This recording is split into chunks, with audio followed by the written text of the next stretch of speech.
why medieval travel was worse than you think, and more. To the countless nameless travelers who trudged through the muck and mire of medieval Europe, whose journeys were far less glamorous than Hollywood would have you believe, may your perpetually damp socks and questionable provisions find a modicum of posthumous appreciation within these pages. This book is dedicated to you, the unsung heroes and occasional villains of the medieval road, whose tales, often lost to the annals of history, deserve to be retold, even if it is with a touch of darkly comic exaggeration. To the persistent mud that clung stubbornly to every boot, wheel, and unfortunate soul who dared to traverse the medieval landscape. Your tenacity in defying even the most determined efforts at cleaning is nothing short of legendary. This is for you, the primordial ooze that made every journey an epic, albeit muddy, saga. May your memory live on, albeit perhaps in slightly less adhesive form, to the intrepid historians who have painstakingly pieced together the fragmented accounts of medieval travel, extracting meaningful information from often frustratingly incomplete sources. Your patience and diligence are to be admired, even if the subject matter frequently involves appalling hygiene and dubious cuisine. Thank you for making this book even remotely possible. Your meticulous work has made it a worthwhile enterprise. To my long-suffering editor, who patiently endured my endless stream of historically accurate and hopefully humorous anecdotes, bizarre metaphors, and requests for increasingly obscure medieval slang, your sanity is clearly stronger than mine, and your dedication deserves more than a simple acknowledgement. I truly appreciate the many, many hours you've devoted to getting this book to publication. And finally, to the humble and slightly smelly pack mule, that ever-patient companion who carried the weight of countless journeys on its stoic back, your contribution to the medieval economy and the spread of questionable hygiene is immeasurable. Thank you for your service. May your afterlife be paved, not with mud, but with endless fields of luscious green grass, though I suspect you'd prefer a good pile of hay. Chapter 1. The Grueling Reality of Medieval Travel. The year is 1347. Imagine, if you will, a scene less Braveheart and more, well, Braveheart after a week of torrential rain. Our travelers, a motley crew consisting of a perpetually grumpy merchant named Thomas, his equally disgruntled assistant, a gaggle of nervous pilgrims clutching rosaries tighter than their purses, and a surprisingly cheerful, if slightly mud-caked, innkeeper's daughter named Agnes, are attempting to traverse what passes for a road in this forsaken corner of northern France. Forget cobblestones, forget even vaguely compacted earth. This is a landscape of primordial ooze, a mire that swallows wagons whole and spits out only the most stubborn of wheels. Thomas, a man whose temper was as volatile as the weather, spat a glob of mud, or perhaps it was something considerably less pleasant, onto the already saturated ground. Blast it all to Hades, he roared, his voice barely audible above the incessant squelching of their wagon wheels. His meticulously packed crates, destined for the bustling market in Rouen, were threatening to become one with the mud itself. Agnes, ever the optimist, chirped, "Perhaps if we all get out and push." Her suggestion was met with a chorus of groans, a symphony of weary sighs, and that unmistakable sound of Thomas's boot connecting with something, hopefully, inanimate. Pushing a wagon through this kind of muck was less a task and more a Herculean feat of endurance, a battle against the very earth itself. It wasn't merely the weight, it was the sheer suction of the mud, the relentless pull that threatened to drag you down into its viscous embrace. Each inch was a hard-won victory, a testament to human stubbornness and a profound lack of alternative routes. The pilgrims, their piety tested to its limits, began muttering prayers to saints renowned for their tolerance of earthly discomfort. One particularly devout woman even attempted to sprinkle holy water on the mud, an act which, predictably, did absolutely nothing to improve their situation. The assistant, a skinny youth named William, who'd initially displayed a naive enthusiasm for the journey, was now a picture of utter despair. Mud clung to him like a second skin, coating his already threadbare clothes in a thick layer of grime. His face was streaked with dirt, his hair plastered to his forehead, and he was openly weeping. He'd lost his favorite sausage to the mud, a particularly egregious offense in his eyes. Hours bled into days, the sun beating down mercilessly on their already miserable predicament. The air hung heavy with the stench of decaying vegetation and something vaguely fecal. Each step was a struggle, each breath a gasp for air. The once brightly colored wagons were now camouflaged in a uniform coat of brown, indistinguishable from the surrounding landscape. They were, in essence, becoming one with the mud, slowly but surely being absorbed into the earth's muddy embrace. The journey that should have taken a few days was stretching into weeks, a testament to the unpredictable nature of medieval travel. What had started as a simple trading venture for Thomas had morphed into an exercise in sheer willpower, punctuated by moments of agonizing frustration and near hysteria. One particularly harrowing incident involved the near total submersion of the innkeeper's daughter's prized goose.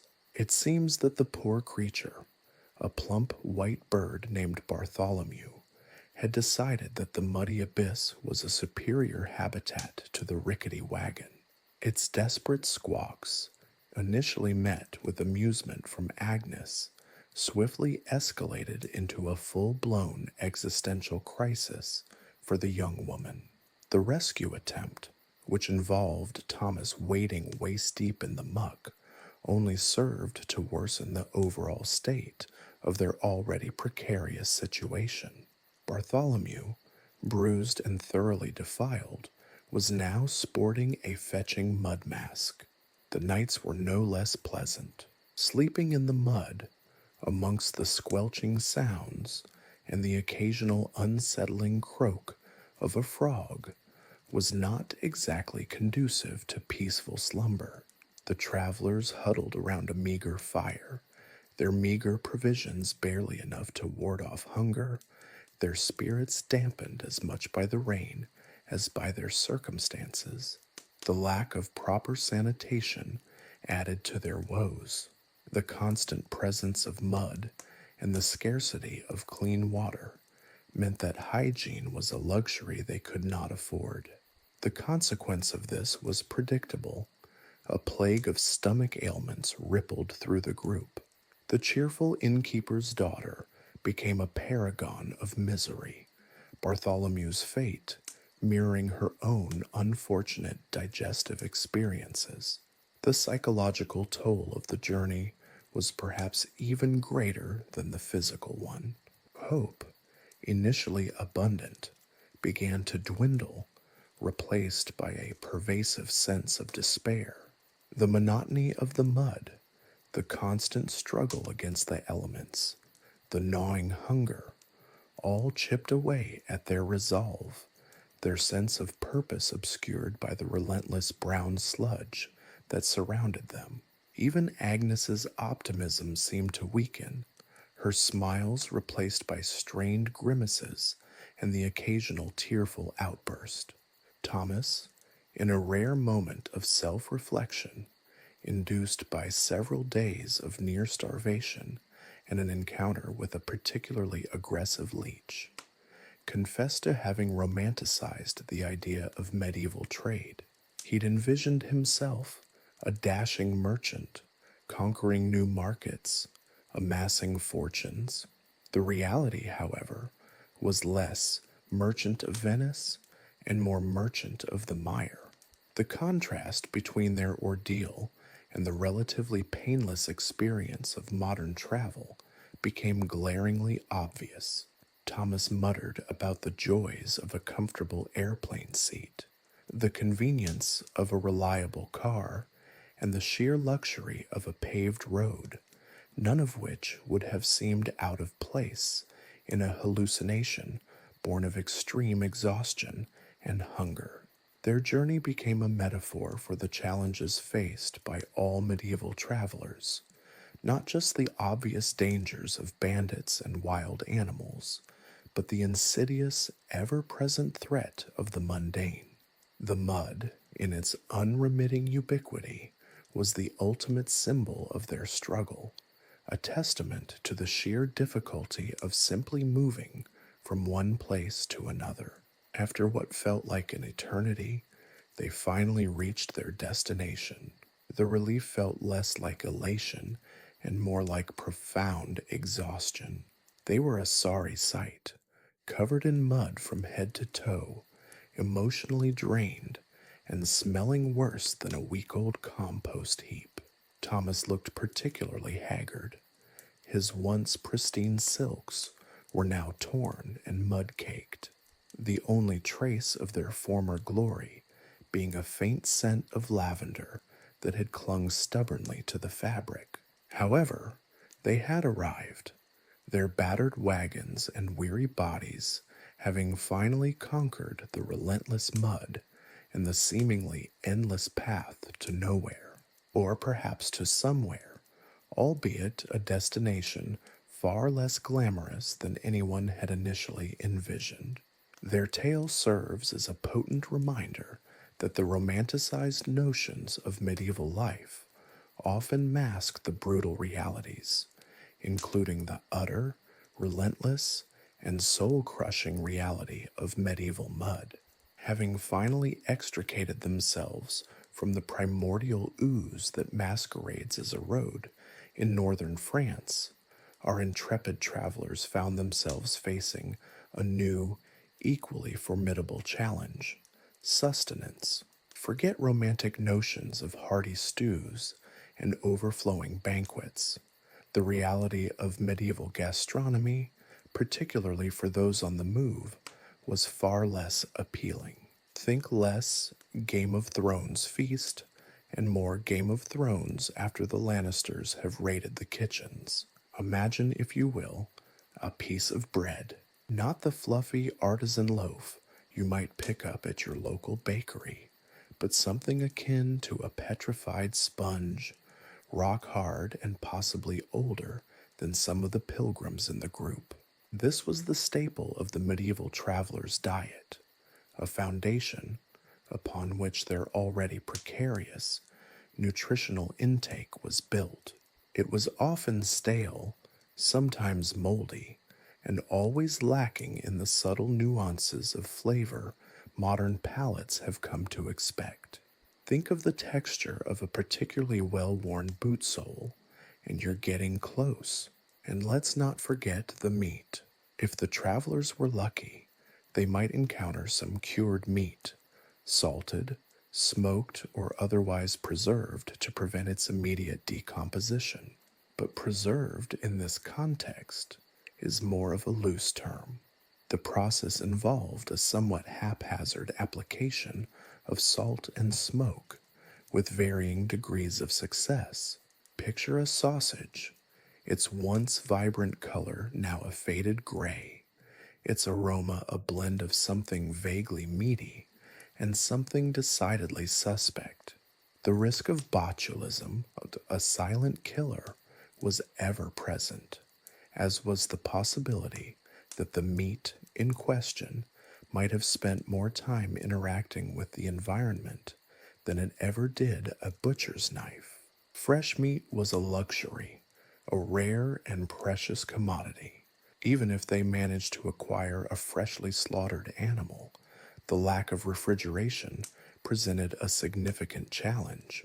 The meat would begin to spoil rapidly, turning from a potential source of nourishment into a rapidly expanding petri dish of bacteria. The chances of food poisoning were high. It wasn't a matter of if, but when. Cheese, another common staple, was not exactly the creamy artisanal delight enjoyed today. Imagine a lump of something vaguely cheesy, possibly laced with unpleasant surprises, insect larvae, mold, or perhaps a small, unwelcome rodent. Its taste was an intriguing combination of tangy, bitter, and faintly putrid. It was the kind of cheese that could make even the most seasoned cheese aficionado question their life choices. Vegetables, when available, offered a little respite from the monotony of bread and questionable meat. But even here, the medieval traveler's journey was far from smooth sailing.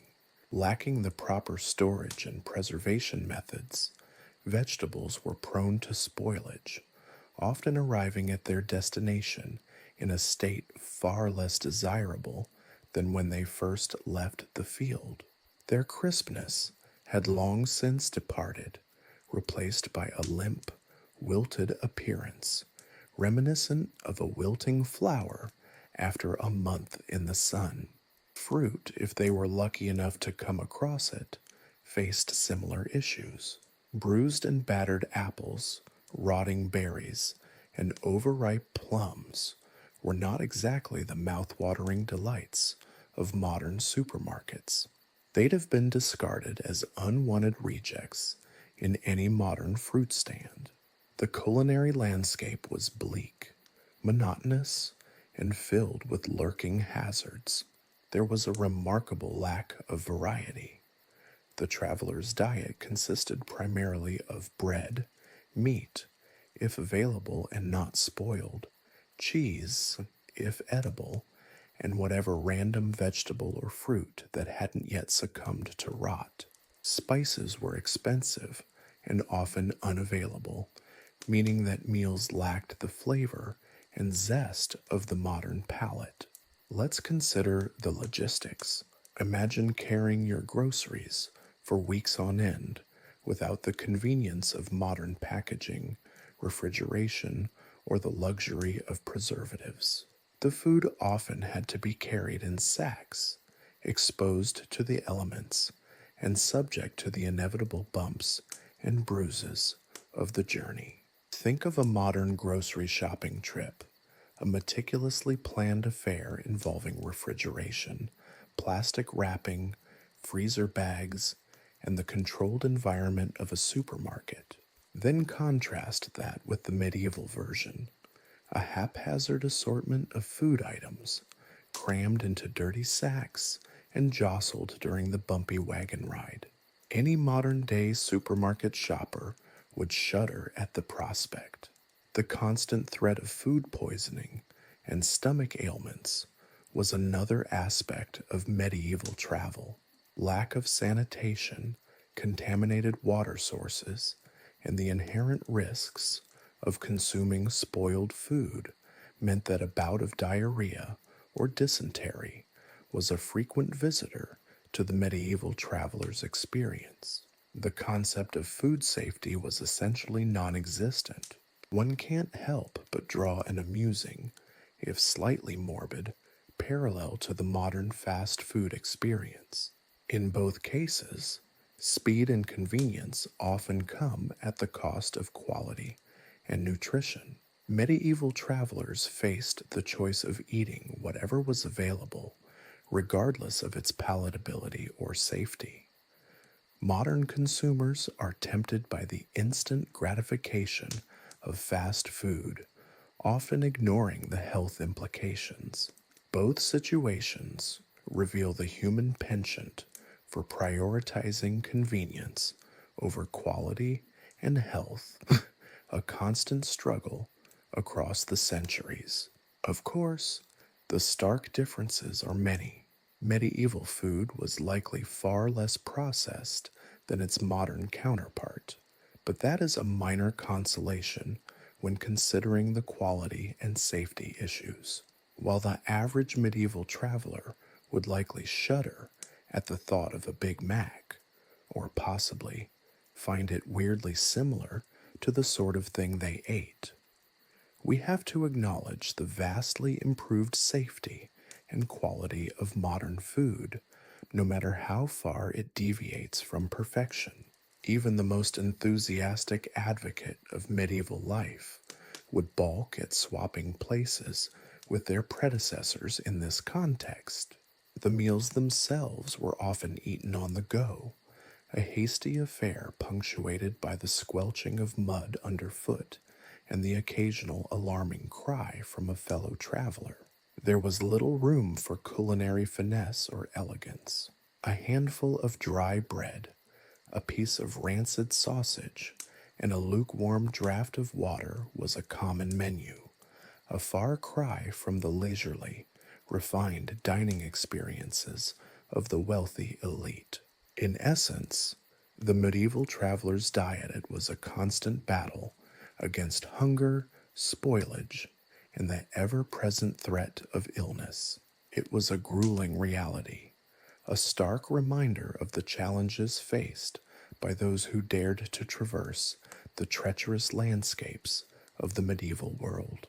It was a far cry from the image often portrayed in popular culture, a world where the feast is more feast than famine, and the journeys are more picturesque than perilous. The reality was far more mundane and far more grim, offering a grim counterpoint to the romanticized image of medieval travel. Even the smallest comfort, a crust of slightly less stale bread, was a cause for celebration. The contrast with modern food is stark. Our frequent complaints about long lines at Starbucks pale in comparison to the daily struggle for even the most basic sustenance. The rumbling of the wagon wheels, usually a comforting rhythm in the monotony of the journey, was now a jarring counterpoint to the howling wind that whipped across the plains. Our merchant, Jean-Luc, a man whose face bore the map of 1,000 anxieties etched by sun and stress, gripped the reins tighter. His caravan, a motley collection of wagons laden with silks, spices, and the ever-present risk of spoilage, struggled against the gale. The sky, a bruised purple, threatened to unleash its fury upon them. This was no gentle spring shower. This was a medieval tempest, the kind that could swallow a caravan whole and leave only a scattering of splintered wood and scattered silks as testament to its passage. Jean-Luc's anxieties weren't merely about the weather, though the prospect of his precious cargo being reduced to soggy rubble was a significant concern. The storm had a sinister aspect. It obscured visibility, making the landscape treacherous and unpredictable. Hidden pits, sudden drops, and the ever-present threat of bandits all became exponentially more dangerous in the near-total darkness the storm had conjured. It was a cruel irony. The very elements that made a journey difficult also made it more vulnerable to human predation. The safety and comfort of their wagons provided little solace in the face of such a raging storm. Bandits, those charming fellows of the medieval world, were a constant, if unpredictable, threat. Unlike the romanticized highwaymen of legend, these weren't noble robbers with a code of honor. They were opportunistic thugs, motivated by greed and a profound lack of any redeeming qualities whatsoever. Their methods were less Robin Hood and more, let's just say that their victims didn't end up with a share of the spoils. Their attacks were often swift, brutal, and invariably unpleasant. A sudden ambush from the shadows, a hail of rocks and crude weapons, and the chilling glint of a rusty blade. These were the hallmarks of a typical bandit encounter. Jean-Luc recalled a story, half legend, half horrifying truth, recounted in hushed whispers around campfires, of a caravan that had been ambushed near this very stretch of land. The bandits hadn't merely robbed them, they had systematically tortured and murdered the travelers, leaving behind a scene of carnage that lingered in the collective memory. This wasn't a tale of daring escapades. It was a grim reminder of the very real danger. Even the bravest merchant, hardened by years on the road, couldn't help but feel a shiver run down their spine at the mere mention of it. The wolves, too, were a considerable threat. While the romanticized image of the wolf is often one of noble savagery, the medieval wolf was simply hungry and dangerous. Unlike their modern counterparts, more often than not found near garbage cans, these were wild animals, driven by instinct and a lack of municipal waste management to contend with. A pack of wolves, sensing weakness in the storm-battered caravan, would represent a very real danger, far removed from the pleasant image of a cuddly husky. This wasn't a walk in the park. This was a genuine threat to their lives. The wagons offered little protection against a determined pack. The wolves could easily overwhelm any defenses, and the outcome would be far from pleasant. The storm raged on, a relentless battering of wind and rain. The wind tore at the canvas of the wagons, threatening to rip them apart. Rain lashed down, turning the already treacherous ground into a morass of mud. The horses, usually steady and reliable, were becoming increasingly agitated, their snorts and whinnies mixing with the roar of the wind. The travelers huddled within the confines of their wagons, their faces illuminated by the flickering light of oil lamps. The air was thick with the smell of damp wool, sweat, and fear. It was a terrifying experience, a grim reminder of the fragility of life in the medieval world. Amidst the chaos, Jean-Luc's thoughts wandered to the conveniences of modern travel. He had heard tales, exaggerated perhaps, of these metal birds that carried hundreds of people across vast distances in mere hours, of cushioned seats and in-flight movies.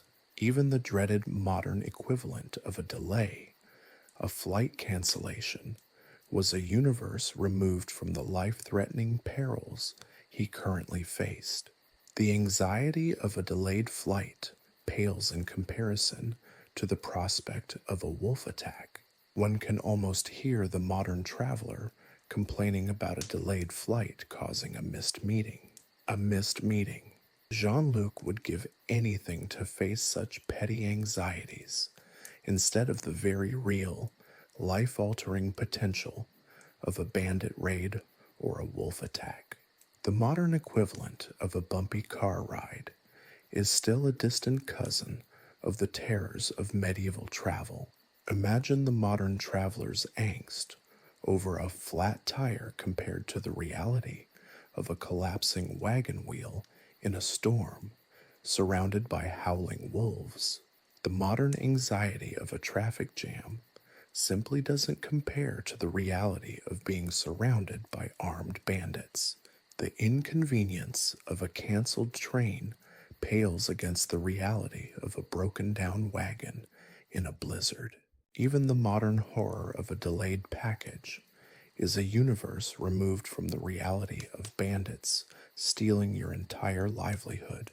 Even the weather itself, a common source of modern travel complaints, held a different significance.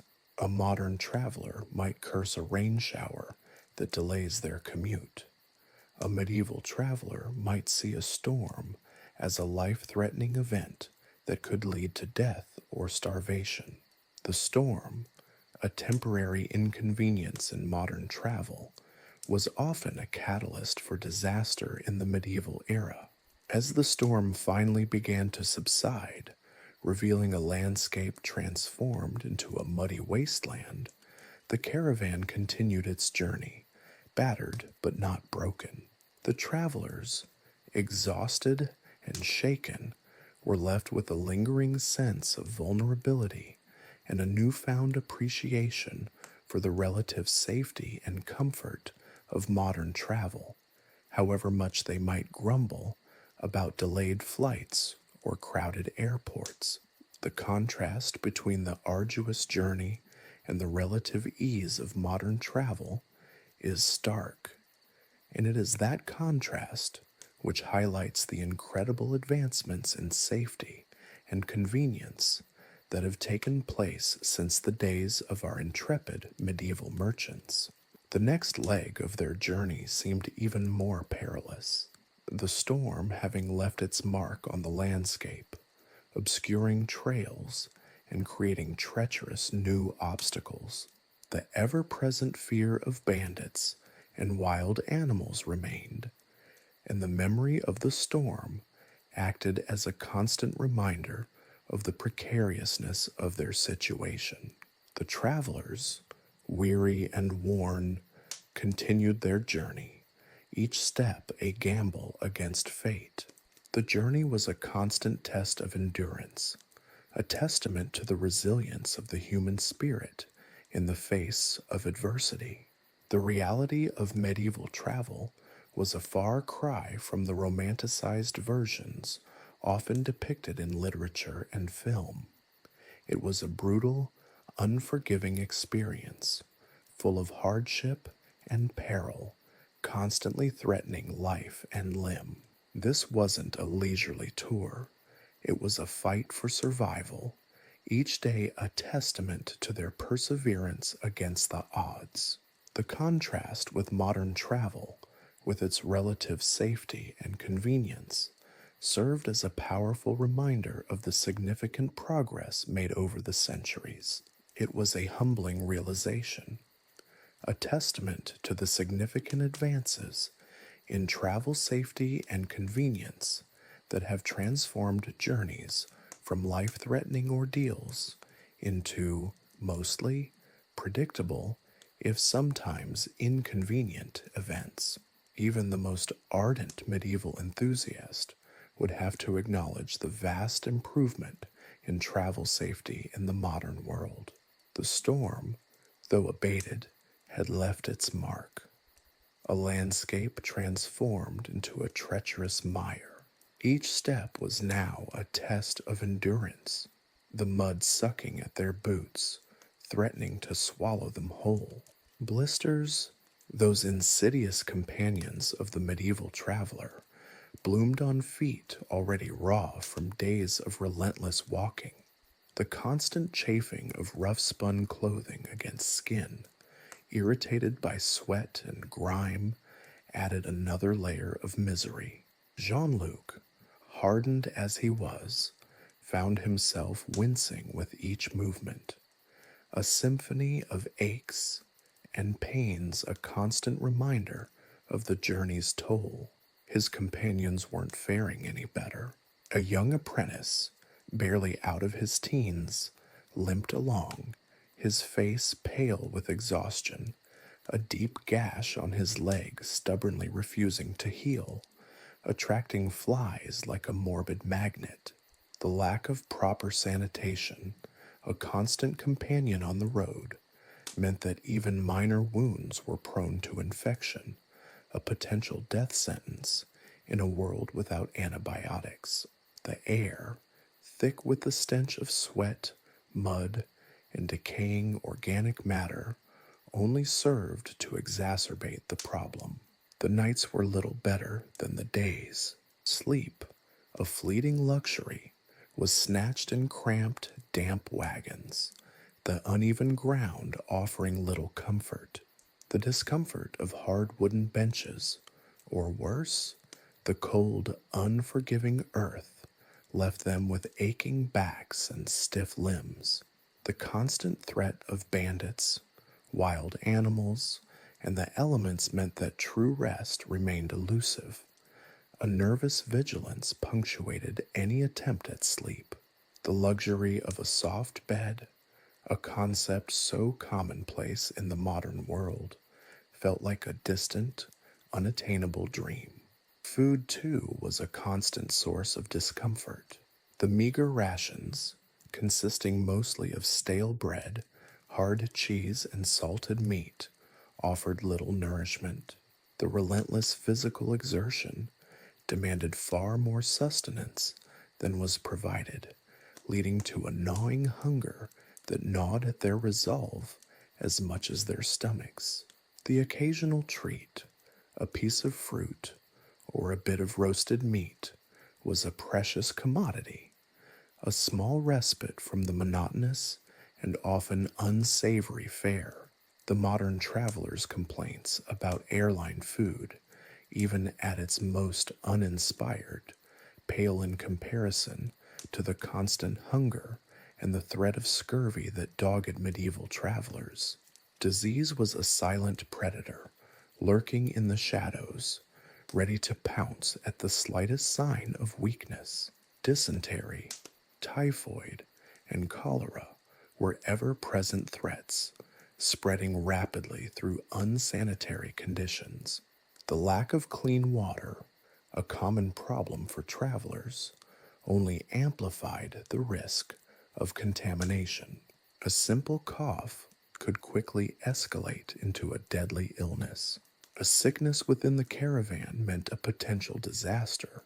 Care was limited to herbal remedies and whatever knowledge the group possessed. The sight of a feverish companion, racked with pain and unable to travel, filled the rest with a dreadful foreboding. The prospect of being left behind, alone and vulnerable, was a chilling thought. One of Jean-Luc's wagon mates, a stout woman named Annette, experienced this grim reality firsthand. A seemingly minor case of dysentery quickly worsened, leaving her weak and delirious.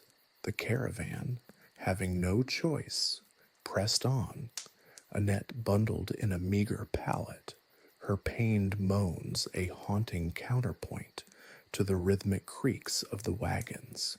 They could not halt their journey for long. Each day's delay increased their vulnerability to bandits and their exposure to the elements. They were, after all, beholden to the demands of their cargo and the ever-present dangers on the road. The thought of being stranded with a sick companion, unable to seek immediate medical attention, was a nightmarish possibility. The lack of basic medical provisions meant that even relatively minor injuries or illnesses could become serious or even fatal. The contrast with modern travel couldn't be sharper.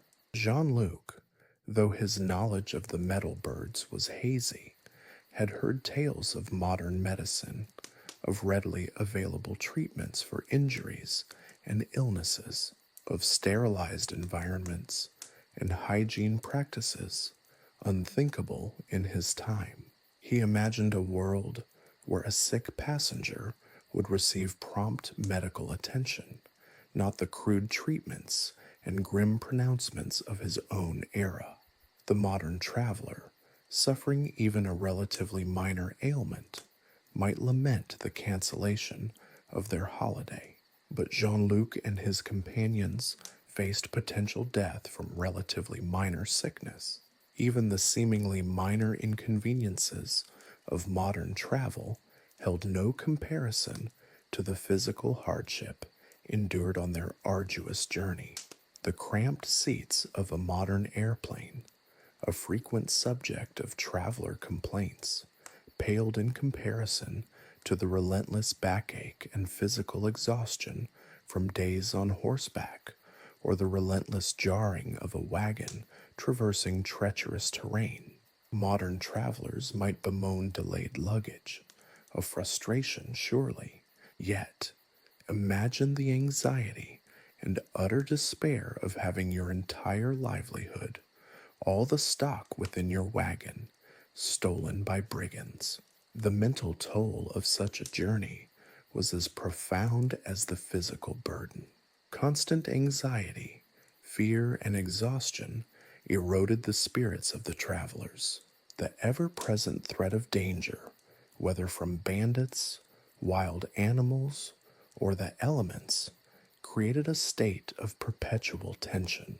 Each creak of the wagon, each rustle in the bushes, sent shivers down their spines. The absence of respite, the relentless cycle of hardship, slowly ground down their resilience. The grim reality of the journey was a stark contrast to the romanticized tales of adventurous travel. One could almost picture the modern traveler's complaint about a delayed train, a small inconvenience compared to the constant, gnawing fear and uncertainty that pervaded the lives of medieval travelers. The modern traveler's complaint about a lost bag could be seen as a mere trifle when compared to the genuine threat of being robbed, injured, or even killed while traveling in the medieval period. The constant pressure of keeping vigilant in such a perilous environment was a constant weight, not easily lifted with even the most restorative sleep. The mental exhaustion, coupled with the physical hardship, was far worse than any inconvenience experienced by a modern traveler. Even after the journey's end, the physical and emotional scars lingered. The aches and pains, the memories of near misses and tragic encounters haunted them long after they reached their destination. The hardships endured served as a lasting reminder of the fragility of life and the incredible advancements in travel and safety that had transformed journeys from life-threatening ordeals into something far more manageable, even if still subject to the modern traveler's complaints. The contrast, whilst harsh, was a reminder that we take a lot for granted in the modern age, something that the average modern commuter wouldn't appreciate without a deep consideration into the realities of medieval travel. The journey's end, while welcomed, did not quite offer the solace one might expect. The travelers were physically and emotionally drained, their experiences leaving an indelible mark, a testament to the incredible hardships endured by those who traveled in the medieval world. Their weary steps, their stiff limbs, and the lingering anxiety were a silent tribute to a past where even the simplest journey was a perilous undertaking, a testament to the resilience of the human spirit, and a stark contrast to the comfort and relative safety of modern travel. However much one might complain about it, let's delve into the dusty pages of history, shall we? Forget the romanticized notions of knights errant gallantly traversing picturesque landscapes. The reality, as revealed in the surprisingly candid writings of medieval travelers, was far less glamorous, often downright grim. We'll unearth snippets from their letters, their diaries, their desperate pleas for help, their wry observations amidst the mire, their surprisingly resilient spirits in the face of unimaginable hardship. These aren't carefully curated accounts intended for posterity. These are raw, visceral glimpses into the realities of medieval travel. One such account, from a merchant named Thomas of Canterbury, penned in the spidery script of the 13th century, reads, "The road, my dear wife, is naught but a ribbon of mud and misery. Me horse, bless his stubborn heart, has grown weary of this relentless mire, its hooves sinking to the fetlock. I've resorted to carrying the precious spices myself, lest they get lost to the muddy depths. And the flies, they swarm around us like ravenous demons, drawn to the stench of sweat and unwashed bodies. Even the blessed sun provides little respite, as the air hangs thick and heavy, choking the very breath from my lungs." Thomas's account is not unique. Many letters reveal the relentless discomfort of travel. The chronic complaints about sore feet, blistered heels, and aching backs echo across centuries, a testament to the unchanging nature of physical exertion. Imagine, dear reader, days on end spent astride a horse, the saddle chafing your skin, the constant jostling a recipe for muscle strain and bruised pride. Or picture the cramped confines of a wagon, the jolting journey a constant threat to broken bones and sanity. Modern travelers, complaining about cramped airline seats, haven't a clue. But physical discomfort was just the beginning. Disease stalked the medieval traveler like a relentless predator.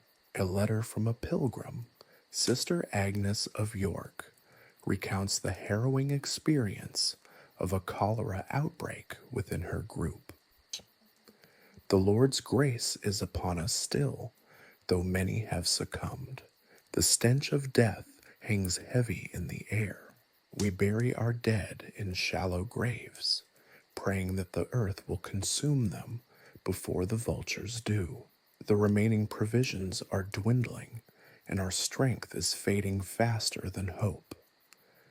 The resilience of the human spirit, however, is remarkable.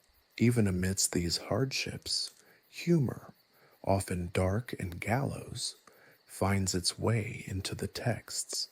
A somewhat disreputable monk, Brother Benedict of Winchester, writes, "The bandits, bless their thieving hearts, relieved me of my purse and my dignity, though mercifully not my flask of wine. I shared it with them, of course. They are, after all, only following the dictates of their profession, a rather less respectable version of my own." His account reveals a surprising camaraderie amidst adversity, a shared sense of grim humor in the face of disaster. Another letter, this one from a young woman traveling to a distant monastery, reveals surprising pragmatism. "The rain has turned the road into a quagmire. I've lost 2 shoes to the mud, and my cloak is more suitable for a scrubbing brush than a garment of protection. Still, I press onward. The prospect of reaching sanctuary is more compelling than any inconvenience." This spirit of fortitude reveals the driving forces behind many medieval journeys: faith, ambition, a desperate need for a better life. The dangers of the road are constantly highlighted. Bandits, lurking in the shadows, were an ever-present threat. A chilling account from a wealthy merchant, Elias of Florence, describes his caravan's encounter with a band of brigands. "They were swift, brutal, and efficient. They stripped us of everything, leaving us with nothing but the clothes on our backs and a profound sense of humiliation. I lost not only my valuable silks, but also my reputation and several teeth in the course of their operation. This incident paints a brutal picture, devoid of any romance or heroic exploits. The theft and violence were real. Their impact on the victims was devastating and long-lasting. The unpredictable weather added yet another layer of hardship to these journeys. A detailed account, penned by a traveler navigating the Alps, describes his group's desperate struggle against a sudden blizzard. We were lost, blinded by the swirling snow, our bodies numb with cold. We huddled together, praying for dawn. Several members of the party lost their way, and we were lucky enough to find them the next morning. These travelers were not mere adventurers.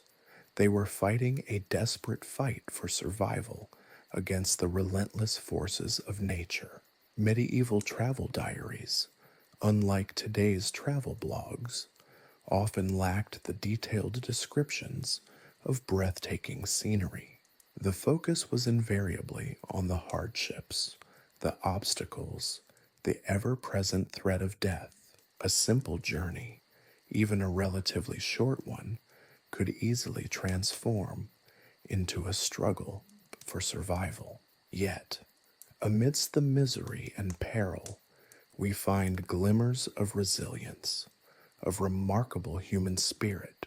Letters from travelers often describe acts of kindness, of mutual support, a shared sense of community in the face of hardship. The shared experiences forged bonds between individuals, highlighting the human capacity to connect and find strength amidst adversity. These accounts, far from being mere historical records, serve as powerful reminders of the significant advancements in travel and safety that have occurred since the medieval period. The modern traveler, bemoaning a delayed flight or a lost suitcase, should consider the stark contrast between their experiences and those of their medieval predecessors.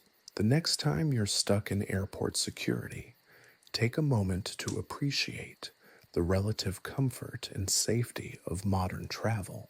It's a stark contrast to the perilous journeys of those who came before, their experiences documented not in glossy travel brochures, but in the desperate, poignant, and occasionally darkly humorous letters from the road. The contrasts are stark indeed. Consider the differences between the modern traveler armed with GPS, mobile phones, comfortable vehicles, abundant food, and clean water, and the medieval traveler reliant on rudimentary maps, stars, and often nothing more than luck and his or her 2 legs. The difference between getting lost on a back road and being stranded in a hostile forest, between a delayed flight and facing starvation or banditry, provides a sobering perspective on the complaints of modern travelers. These excerpts, woven together with fictional elements, paint a more complete and visceral picture of medieval travel than any history book could accomplish alone. The juxtaposition of real accounts with the fictionalized narrative serves to ground the story in history while enhancing its engagement.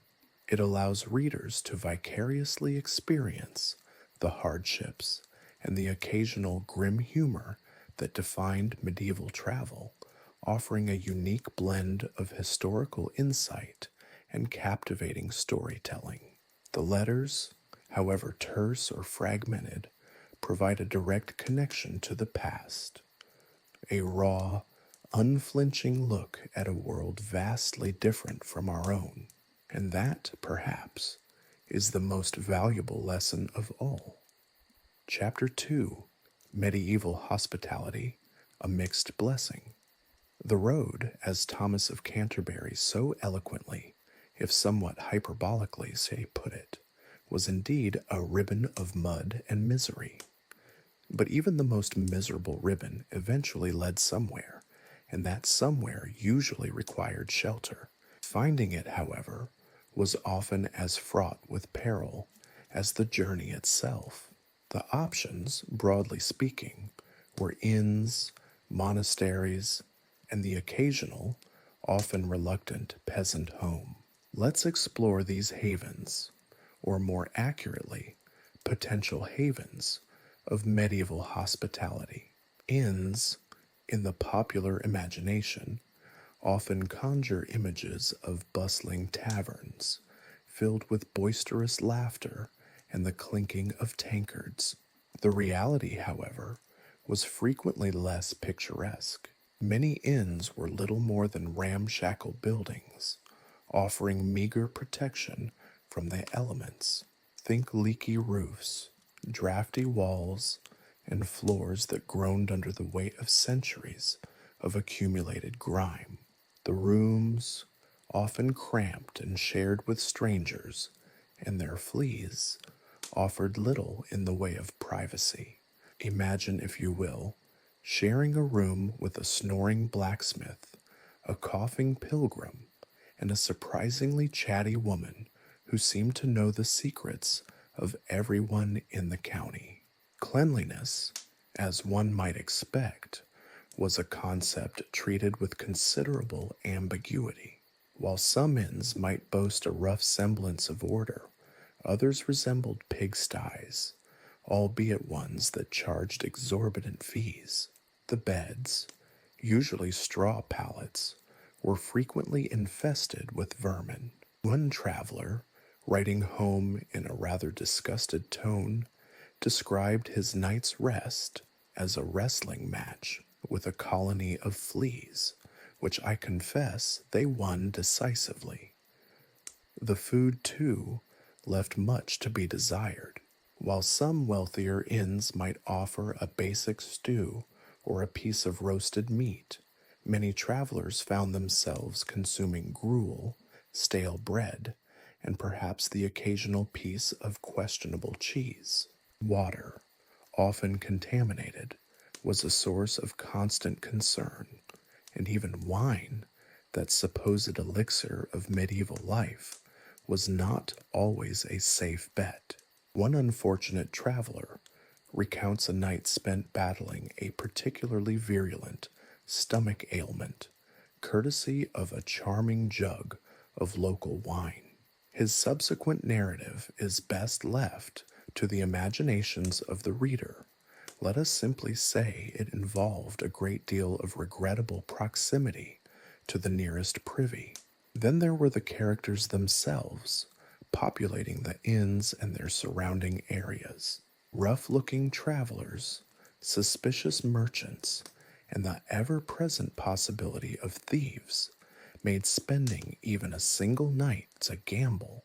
One could, with bad luck, find oneself not only with fleas, but also robbed, and potentially worse, depending on the ethics, or lack thereof, of the local clientele. Monasteries presented a different, yet equally complex picture. The church, in theory, offered a sanctuary to all travelers, a place of rest and respite. Many monasteries did, indeed, extend their hospitality to weary travelers, offering a bed, food, and often a comforting level of human decency. The monks, bound by their vows of poverty, charity, and hospitality, often displayed remarkable generosity. However, the reality was far from uniformly charitable.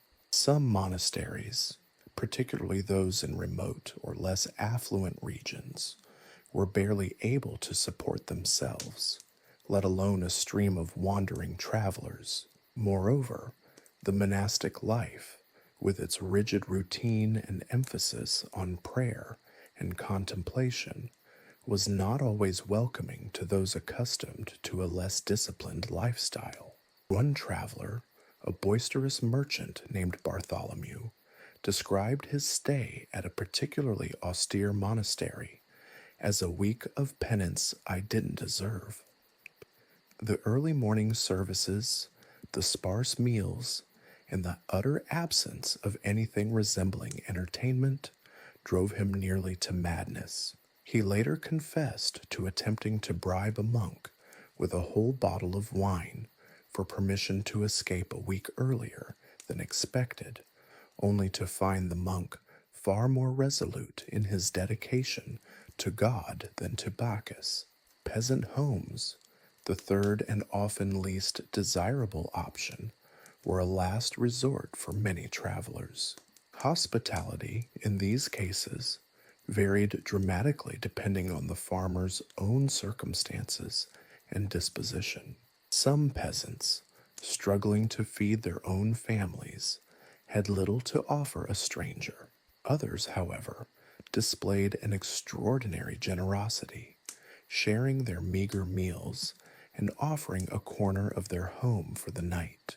These encounters, often brief and unrecorded, offered glimpses into the daily lives of ordinary people, far removed from the courts and castles of the nobility. However, there were potential dangers here as well.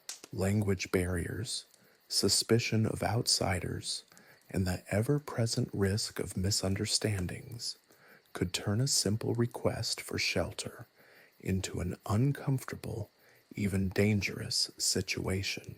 Stories circulated of travelers encountering hostility, even outright violence, at the hands of skeptical peasants. The image of a warm hearth and welcoming smile was not always reality. Survival often depended on diplomacy, and as one can imagine, the ability to speak the local dialect, which in this period and region could vary significantly. The challenges of finding shelter illuminate the fundamental differences between medieval travel and the relative ease and comfort of modern journeys. While our modern complaints often focus on minor inconveniences, a delayed flight, a lost bag, a subpar hotel, the medieval traveler faced life-threatening dangers, hunger, disease, and often the indifference or even hostility of those they encountered along the way. The availability of shelter was far from guaranteed, and the quality of that shelter often left much to be desired. In the face of these hardships, the resilience and adaptability of medieval travelers is nothing short of astonishing. Their journeys, while often fraught with misery, also reveal the remarkable capacity of the human spirit to endure, to adapt, and on occasion to find even a grim sort of humor in the face of adversity.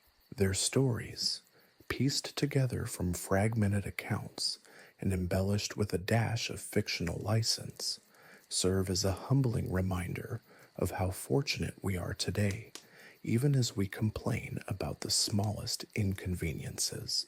The journey, even with shelter secured, was far from over. Every night presented its own challenges, from avoiding the attentions of a nocturnal rat to hoping the roof didn't leak during a sudden downpour. Each dawn brought the same exhausting routine, preparing for the next leg of the journey, hoping for better luck, and always, always, with a lingering awareness of the many perils that lurked ahead. The medieval traveler's world, in stark contrast to our own, demanded a level of resilience, resourcefulness, and acceptance of discomfort that would be unimaginable to most of us today. To even begin to comprehend the depth of those struggles, one has only to attempt to imagine oneself in their shoes, and perhaps for good measure, in their fleas as well. The journey itself, the seeking of shelter, the daily routine of travel, the unexpected hospitality, or more often the absence of it, the constant underlying awareness of violence, theft, disease, or simply starvation, All of these contribute to a picture far more nuanced than simplistic romanticized versions of the period. The narratives, whether based on the fragments of surviving accounts or purely fictionalized experiences, serve to build an understanding of what life was like on medieval roads. It was, in short, a far cry from the comfortable and relatively safe travels we experience in the modern world. But even the most charitable monk or the most generous peasant couldn't negate the simple economic reality. Medieval travel was expensive, a fact that often outweighed the risks of banditry or dysentery. The price of a roof over your head, a meager meal, and a night's dubious rest represented a significant drain on even a relatively well-off traveler's purse. Let's consider the case of Master Elias, a fictionalized wool merchant from Bruges, whose journey to the Frankfurt Fair in 1347 serves as a microcosm of the economic challenges faced by medieval travelers. Elias, a man whose girth suggested a comfortable life, was far from immune to the realities of economic hardship. He meticulously documented his expenses in a ledger, a small, leather-bound book that serves as our primary source for this particular vignette. His journey, which began in late spring, was far from a leisurely tour of the countryside. It was a race against time, a relentless pursuit of profit, punctuated by moments of extreme discomfort and considerable financial strain.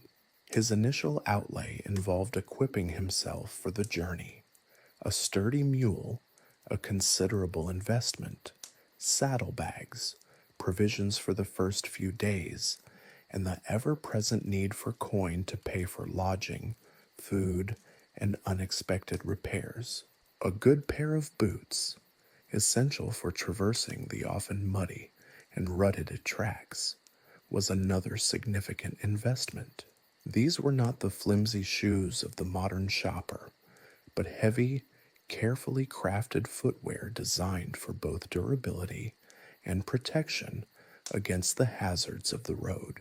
Their cost alone would represent several days' wages for a common laborer. The inns, as Elias's ledger painfully demonstrates, were far from budget-friendly. While he sometimes opted for the cheapest accommodations, often little more than a straw pallet in a dimly lit room shared with snoring pilgrims and possibly a family of mice, even these Spartan lodgings ate into his funds. The cost, he meticulously notes, varied wildly based on location and demand. A night in a bustling town might cost twice as much as a night in a remote village. This fluctuation, caused by simple market forces, created an unpredictable financial burden.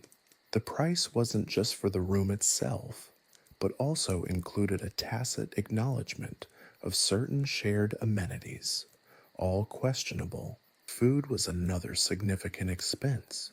Elias, a man accustomed to hearty Flemish fare, found himself frequently compromising. While he did occasionally indulge in a roasted chicken, a luxury that he diligently recorded with satisfaction, he mostly subsisted on bread, cheese, often suspiciously ripe, and the occasional bowl of watery stew. He repeatedly mentions the temptation of eating cheaper, less reputable offerings, but the frequent consequences, stomach cramps and worse, quickly discouraged this approach. This balancing act between the cheapest food and food that didn't induce violent illness was a constant theme throughout his journey.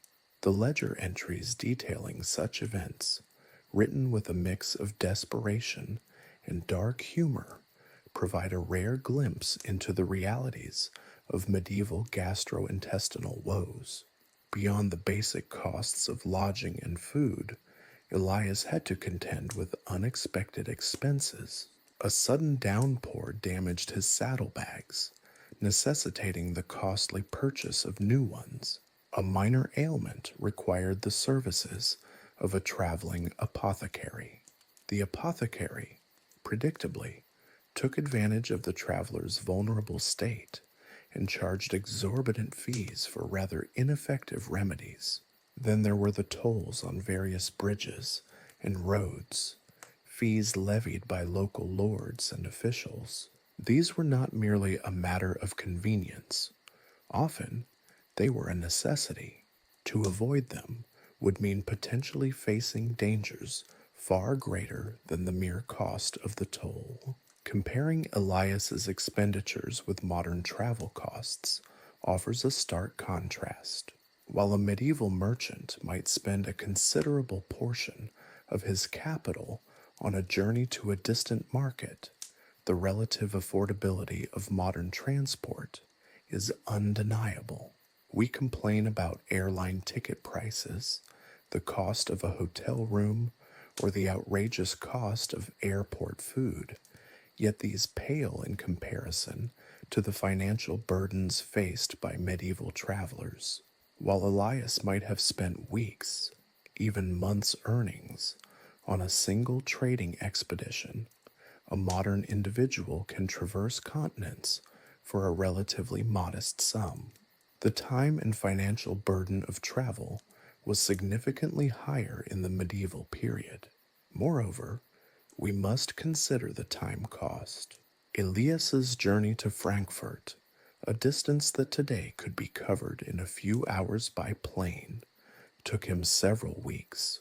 Every day on the road was a day lost from his business, a day where he wasn't generating income. This lost time significantly impacts his profit calculation. It was a hidden cost that adds significantly to the overall burden of the journey. It wasn't just the direct monetary expenses, it was the opportunity cost of not working in his home market, the potential business he was missing out on. The overall cost of his journey, carefully tallied in his ledger, was almost staggering. The sheer number of entries, chronicling every penny spent, reveals a man constantly balancing the need to survive on the road with the hope of maximizing his profit. While our modern travel frustrations often focus on minor inconveniences, Elias's struggle shows us that the medieval traveler's journey was a complex interplay of physical hardship and financial vulnerability. It wasn't just about reaching the destination, it was about surviving the journey, both physically and financially. The final entry in Elias's ledger is particularly poignant. He writes of his successful sales in Frankfurt, of a healthy profit that justified the hardships endured. But his triumph is tempered by a weary admission. He spent more than anticipated. It wasn't robbery or disease that derailed his budget, but the simple, relentless accumulation of small expenses, a few pennies here, a few shillings there, that added up to a sum that even the most shrewd merchant might find burdensome. The cost of a roof over one's head in the Middle Ages was far more than just bricks and mortar. It was a tapestry woven with threads of economic vulnerability, highlighting the stark difference between the hardships of medieval travel and the comparative convenience of modern journeys. It was a journey that tested not only his physical endurance, but also his financial acumen, a constant battle against the relentless pressure of economic uncertainty, something that even the most successful merchant could never completely escape. His story serves as a potent reminder of the considerable economic hurdles faced by medieval travelers. The cost of a journey was not just a matter of paying for a place to sleep. It was a complex negotiation with survival itself. Our wool merchant, Master Elias, having successfully navigated the perils of the road, mostly, now found himself grappling with a different beast altogether, the unpredictable nature of medieval hospitality. While the romantic notion of open hearths and welcoming villagers might fill the pages of countless ballads, the reality was often far more nuanced, a complex tapestry woven with threads of generosity, suspicion, and outright hostility. It wasn't simply a matter of finding a bed for the night. It was a delicate dance of social interaction fraught with potential pitfalls. His first experience in a small village nestled in the Rhine Valley proved unexpectedly pleasant. The village inn, a low-slung building of timber and wattle, exuded a homely charm that belied its humble nature. The innkeeper, a stout woman with a surprisingly cheerful disposition, greeted him with a warm smile and a surprisingly fluent smattering of Flemish. Perhaps, Elias mused, the proximity to the major trade routes fostered a degree of cosmopolitanism, a tolerance for strangers rarely seen in more isolated communities. This initial encounter, however, proved to be an exception rather than the rule. As Elias continued his journey, the welcoming nature of the Rhine village became a distant memory, replaced by a series of encounters ranging from indifferent tolerance to outright suspicion. In one instance, he arrived at a village at dusk, his mule weary and himself considerably less so. His attempts at finding lodging were met with a stony silence. Doors remained firmly shut, windows stubbornly dark. The villagers, he observed from a distance, seemed to be actively avoiding him, their gaze avoiding his own, as if his mere presence was some sort of plague. Finally, an old man, his face etched with a lifetime of hardship, begrudgingly pointed him toward a dilapidated shed on the outskirts of town, muttering something about the stranger's pen. It was far from an inn, but it was shelter, and Elias wasn't about to quibble. The reason for this hostility, Elias soon discovered, wasn't entirely irrational. The village had recently suffered a series of petty thefts, and the villagers, understandably, were highly suspicious of outsiders. He wasn't targeted, but his presence, like that of any stranger, immediately ignited suspicion. He quickly learned that integrating into a tightly knit medieval community required more than just coin.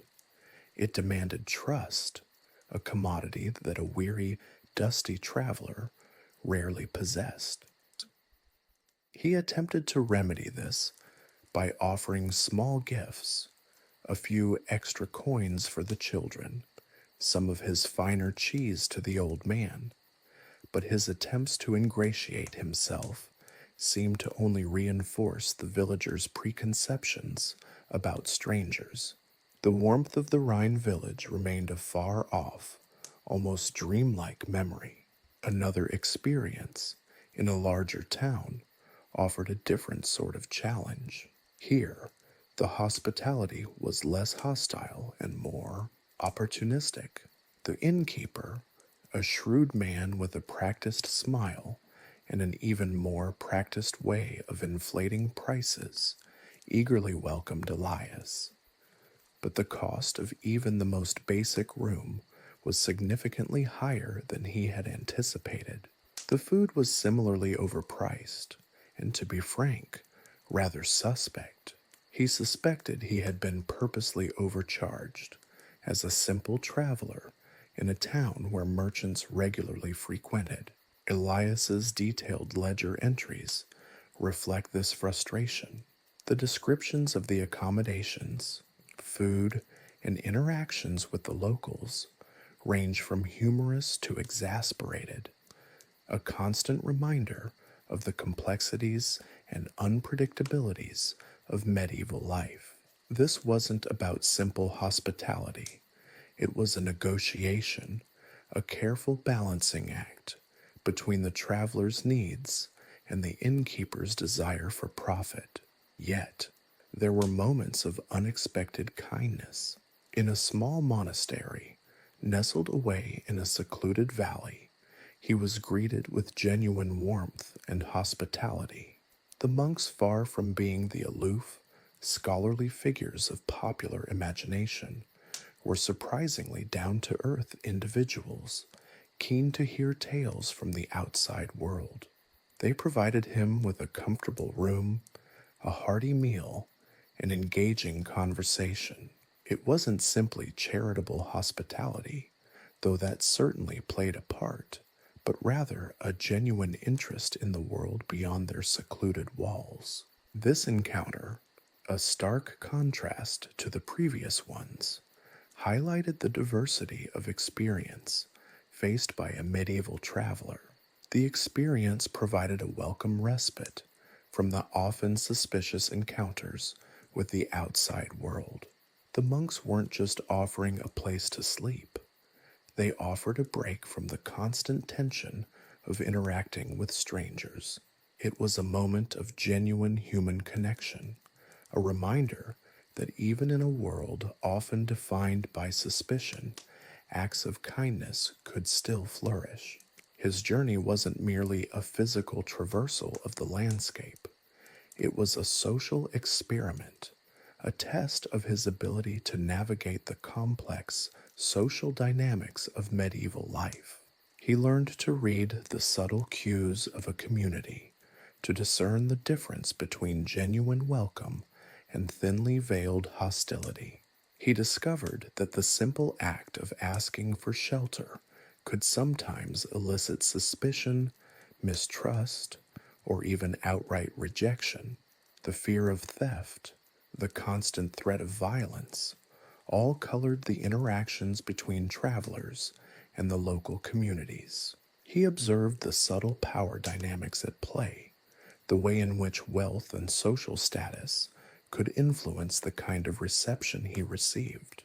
A well-dressed merchant, traveling with a retinue, would undoubtedly receive a vastly different welcome than a lone, weary traveler like himself. The economic implications were also profound. The cost of lodging, food, and the often necessary bribes were all intertwined with the social context. In villages where suspicion ran high, he found that he had to pay more to secure even minimal accommodations. The simple act of asking for a night's shelter became a negotiation, a delicate balancing act where the price often reflected the level of perceived trust. In towns where he had established a modicum of trust, he found that he could negotiate fairer prices, securing better lodgings and food at a more reasonable cost. His experiences demonstrated that medieval hospitality wasn't merely a matter of generosity or kindness. It was intricately bound up with economic realities, social hierarchies, and deeply ingrained perceptions about strangers. By the time Elias reached Frankfurt, his ledger detailed not just his monetary expenses, but also a detailed, albeit subjective, accounting of the social interactions of his travels. The entries tell a story of varied interactions, from the hearty welcome of the Rhine Valley to the suspicion of the later villages, the opportunistic hospitality of the larger towns, and the genuine kindness of the monastery. It was a journey that tested not only his physical endurance, but also his social skills, his ability to negotiate a complex and often unpredictable social landscape. His experiences, a mix of frustrating encounters and moments of unexpected grace, provide a far more nuanced and realistic depiction of medieval travel than the romanticized tales usually passed down through time. It highlights that medieval hospitality wasn't a monolithic concept, but a multifaceted phenomenon shaped by economic realities, social prejudices, and the ever present risk of the unknown. It wasn't simply a matter of finding a bed for the night, it was a story of survival, of understanding, and the occasional unexpected kindness found in the most unlikely places. His journey serves as a powerful reminder of the rich social complexity of the medieval world, a world where simple acts of hospitality could be both a blessing and a burden, a refuge and a battleground. The comforting glow of the monastery's hearth was a distant memory as Elias resumed his journey, the crisp autumn air doing little to dispel the growing unease in his gut. It wasn't just the lingering chill, a more insidious coldness had settled within him. A persistent cough, initially dismissed as a minor inconvenience, had intensified, accompanied by a racking fever that left him weak and shivering.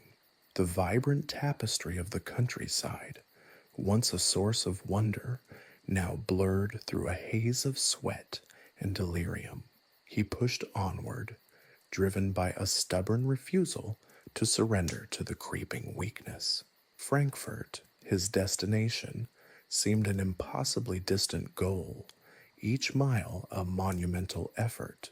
His usually meticulous ledger entries became increasingly erratic, the neat script dissolving into shaky scrawls, punctuated by frantic notations like fever high, chills, and the chillingly simple dying.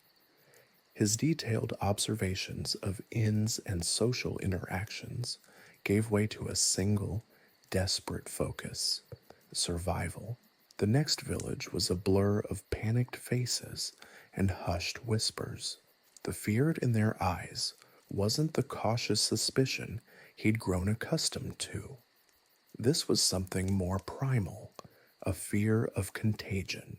They recoiled from him, their gestures conveying a stark message: stay away.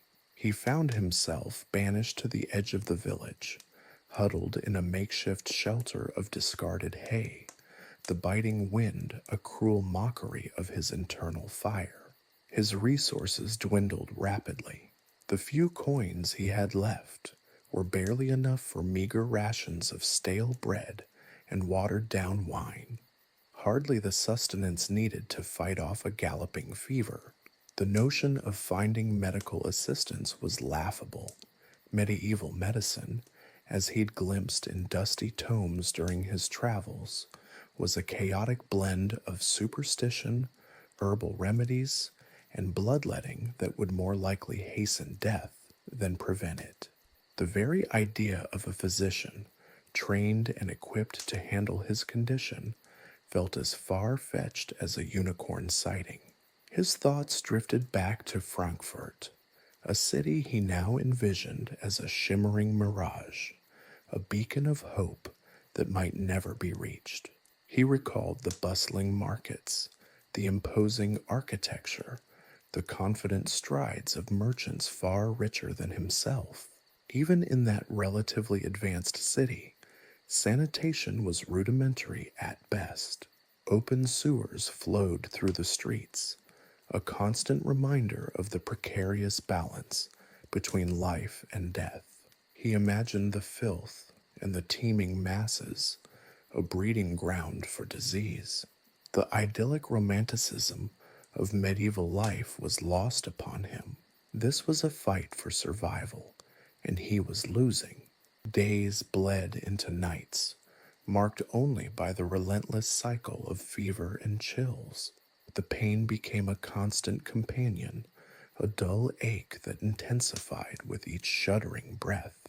He attempted to pray, but his feverish mind could muster only fragmented prayers, desperate pleas for relief. The faces of his loved ones, His wife, his children, swam before his eyes, their forms shimmering like heat haze on a hot summer's day. He wondered if he would see them again, if they would even know he was gone. He remembered the detailed accounts in the dusty chronicles he had perused in the monastery library, tales of plagues that swept through entire communities, decimating populations with merciless efficiency. The Black Death, of course, loomed largest in his memory, a terrifying specter haunting his every waking moment.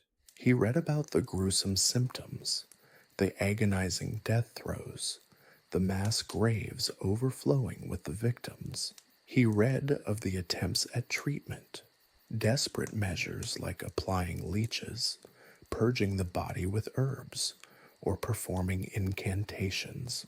These efforts were clearly ineffective. The grim reality was that death often came swiftly and mercilessly, leaving behind only grief and the unsettling silence of abandoned homes. He considered his own mortality. He imagined the inevitable conclusion, a slow fading of consciousness, ending in the final, silent surrender. This wasn't the heroic death of a knight in shining armor, but a grim, undignified demise in a pile of hay, far from home and forgotten by the world. His condition worsened.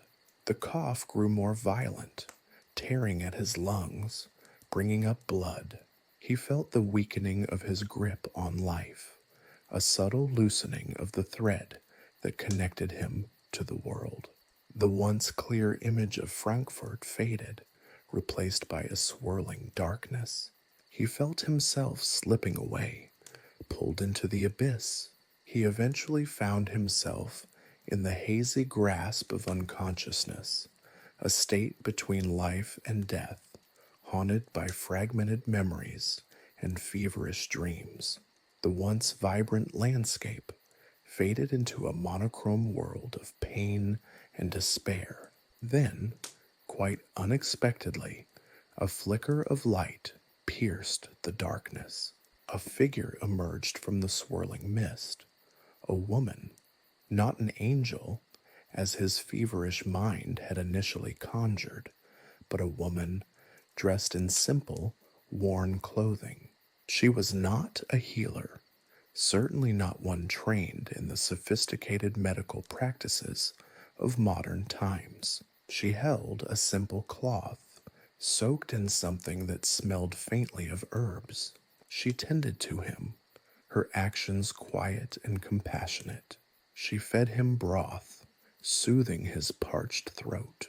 She cleaned his wounds, though she possessed no sterile instruments or antiseptic solutions. She demonstrated a practical understanding of hygiene and cleanliness, rarely seen in his prior travels. She lacked formal medical training, but possessed the wisdom of generations, the instinctive knowledge of how to care for the sick. This was a different sort of hospitality, a silent offering of compassion from a stranger, a stark contrast to the fear and rejection he had encountered earlier. Her presence wasn't a miracle cure, but it offered a small glimmer of hope, a temporary reprieve from the darkness. Her care was instrumental. He started to recover, although it was slow and arduous.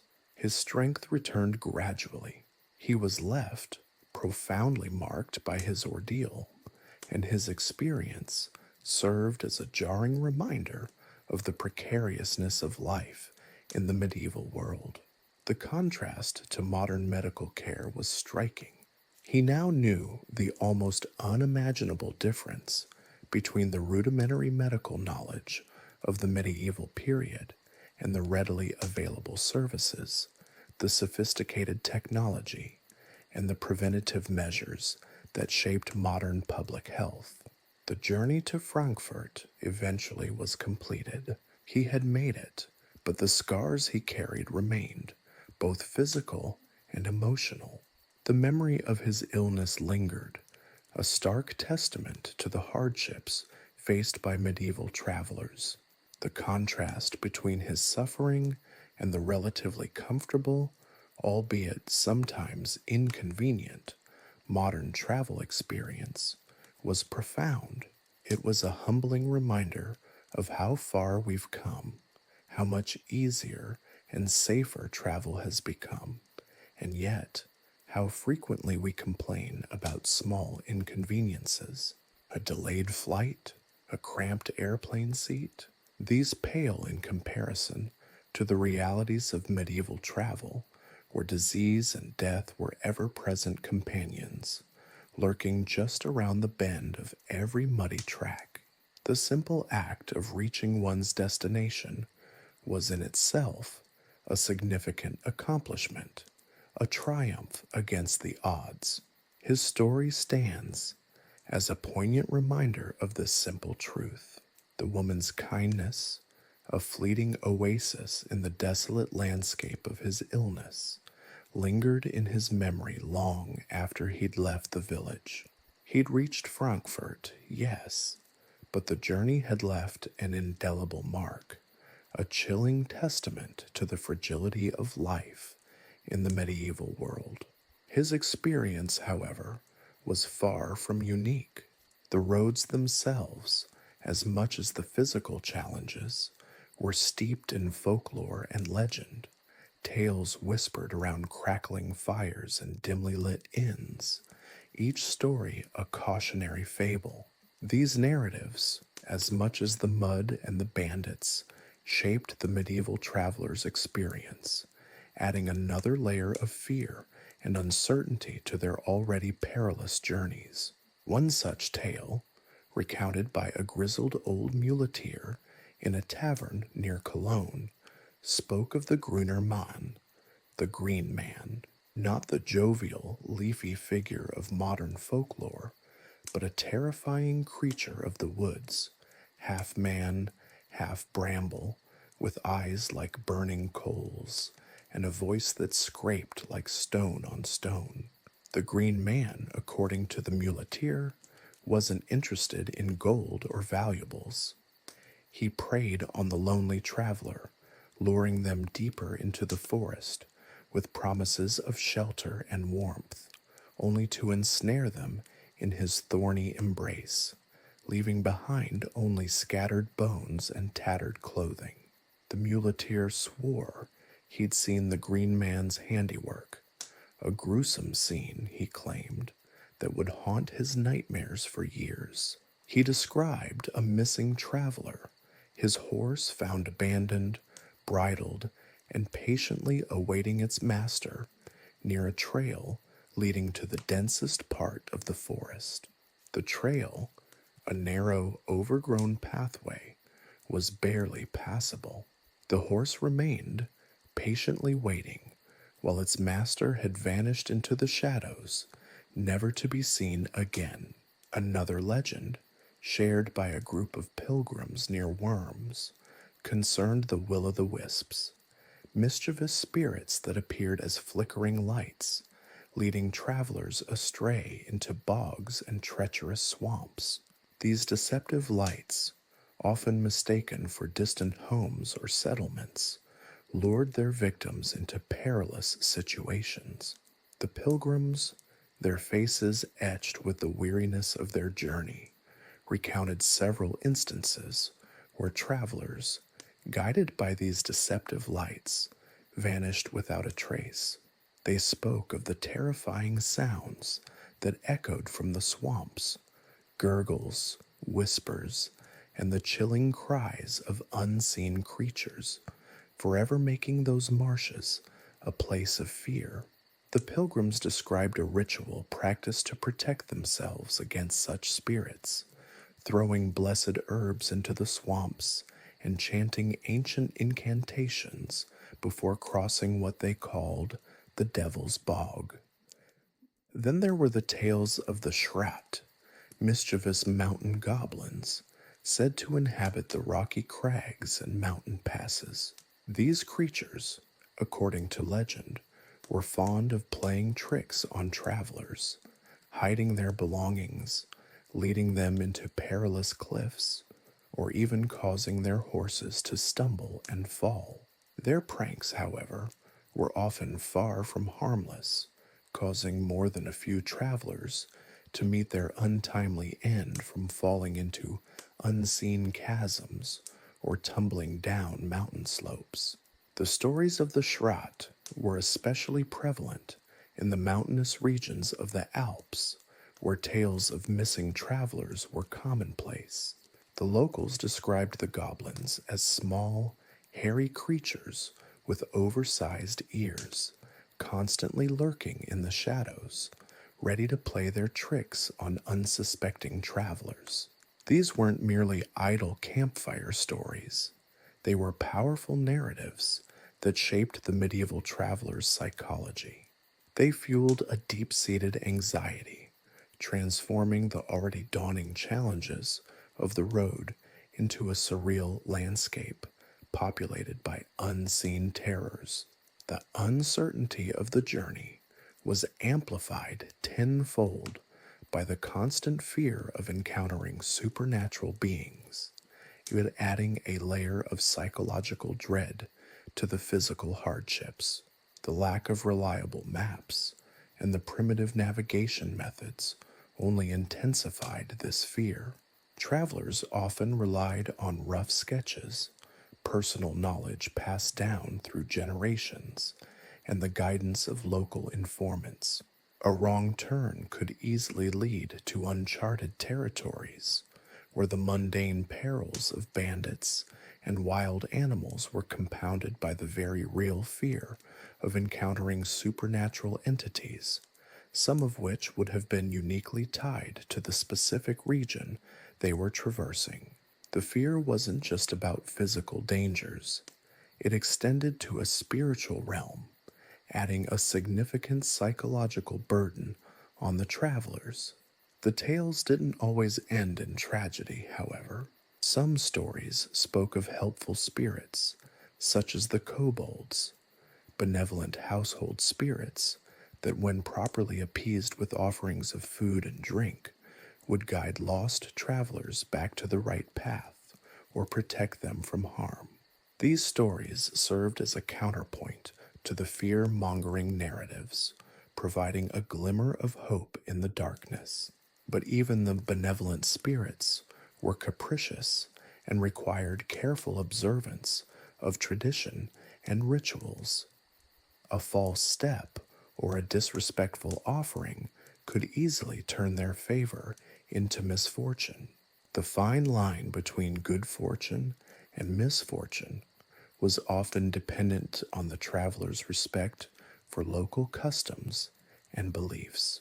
The constant tension between faith and superstition, between the mundane realities of the journey and the supernatural forces that were believed to shape it, is central to understanding the medieval experience. The tales woven into the fabric of daily life were as much a part of the journey as the mud, the rain, and the ever-present danger of bandits.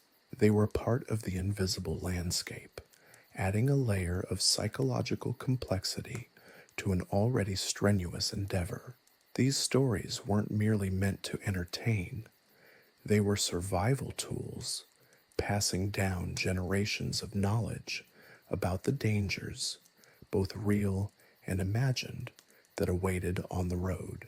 They served as warnings, reminders of the precarious balance between life and death, and the importance of respecting the unseen forces that ruled the world. The fear wasn't irrational, it was a practical response to a reality where the supernatural was as much a part of daily existence as the mundane. Understanding this aspect of medieval travel reveals a far more nuanced and complex picture than the romanticized images often portray. It was a world where every step, every turn, held the potential for both wonder and terror, where the line between the real and the supernatural was often blurred. In this world, Reaching one's destination was a testament not just to physical endurance, but also to a certain amount of luck and a healthy dose of respect for the unseen forces that governed the road. The stories of these creatures weren't simply dismissed as superstition. They served as cautionary tales, prompting travelers to exercise prudence, respect local customs, and remain vigilant against the unseen dangers. The tales highlighted the precariousness of medieval life and travel, where survival often depended not only on physical strength and resources, but also on a certain degree of spiritual awareness and respect for the supernatural forces believed to inhabit the landscape. These narratives, passed down through generations, helped shape the mental landscape of medieval travelers, adding a layer of complexity to their journeys that is often overlooked in modern accounts. The tales were a reflection of the times, a blend of fear, faith, and a profound awareness of the fragility of human existence in a world where the supernatural was inextricably intertwined with the everyday. Even with the comfort and convenience that modern technology affords, the lingering echo of these ancient fears serves as a potent reminder of the profound differences between travel then and now. The mere fact that a modern traveler can readily access information and navigate with relative ease is a significant improvement in comparison to the constant fear and uncertainty that haunted medieval travelers. And for that, the modern traveler should feel a sense of gratitude, even if their only annoyance is a slightly delayed flight or a cramped airline seat. Chapter 3, Then and Now, A Modern Perspective. The transition from the creaking wheels of a medieval cart to the sleek roar of a modern jet engine represents a chasm in technological advancement, a leap so profound it's almost impossible to fully grasp. Imagine, if you will, the sheer physical effort required to traverse even a modest distance in the Middle Ages. The average speed of a horse-drawn carriage was barely faster than a brisk walk, a snail's pace compared to the hundreds of miles an hour a modern aircraft can achieve. This difference isn't merely a matter of convenience, it's a fundamental shift in the relationship between humanity and space, between time and distance. Consider the humble horse, the backbone of medieval transportation, a noble steed. In the romanticized imagery, it carried knights into glorious battle and transported merchants along winding trade routes. The reality, however, was far less glamorous. Horses needed constant care, regular feeding, and frequent rest, significantly impacting journey times. A long journey, even a relatively short one by modern standards, might require multiple horses, each with its own attendant expenses and potential for failure. A lame horse meant delays. A sudden illness could spell disaster, and the death of a mount could bring a journey to a complete halt. And let us not forget the less than pleasant task of dealing with the copious amounts of manure that accompanied the noble beast. It wasn't just the smell, it was the constant risk of disease. Furthermore, the roads themselves were often barely worthy of the name. Muddy tracks, rutted and uneven, were the norm, especially in wet weather. These roads presented a constant obstacle course of potholes, bogs, and treacherous ravines. Travel was not only slow, but incredibly uncomfortable and dangerous. The constant jostling, the bone-jarring bumps, and the pervasive dampness took a considerable toll on the traveler's body. In the absence of modern shock absorbers or suspension systems, even short journeys resulted in body aches and stiffness, a physical reminder of the harsh realities of medieval travel. Imagine that, after days of traveling in a swaying, bumpy cart, you might suffer from more than just a sore bottom. Many a medieval traveler would have experienced back pain, strained muscles, and other ailments caused by the rough terrain and the design of the carts themselves. And of course, let's not forget the occasional tumble into a ditch, a common event that sometimes resulted in serious injuries. The options for the less well-to-do were even more limited. Walking was the most common mode of travel for the majority of the population, a grueling and exhausting endeavor that could take weeks, even months, to reach a destination a modern car could cover in hours. Imagine hiking for days on end, exposed to the elements, with little protection from the sun, rain, or cold. The physical endurance required was immense, and the risks of injury, illness, and even death were ever present. The medieval traveler relied on sheer grit, resilience, and a large quantity of hardtack to endure these arduous journeys. Contrast this with modern air travel. While we may complain about delayed flights and cramped seats, the reality is that we are cushioned from the elements, transported at astonishing speeds, and remarkably safe. A modern jetliner is a marvel of engineering, a testament to human ingenuity and technological advancement. The safety measures alone, from redundant systems to highly trained pilots, represented a level of sophistication unimaginable to our medieval counterparts.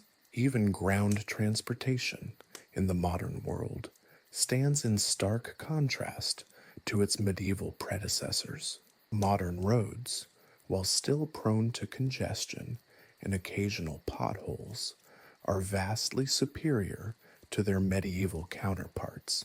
The development of the internal combustion engine revolutionized travel, offering speed, efficiency, and a degree of comfort that was previously unthinkable.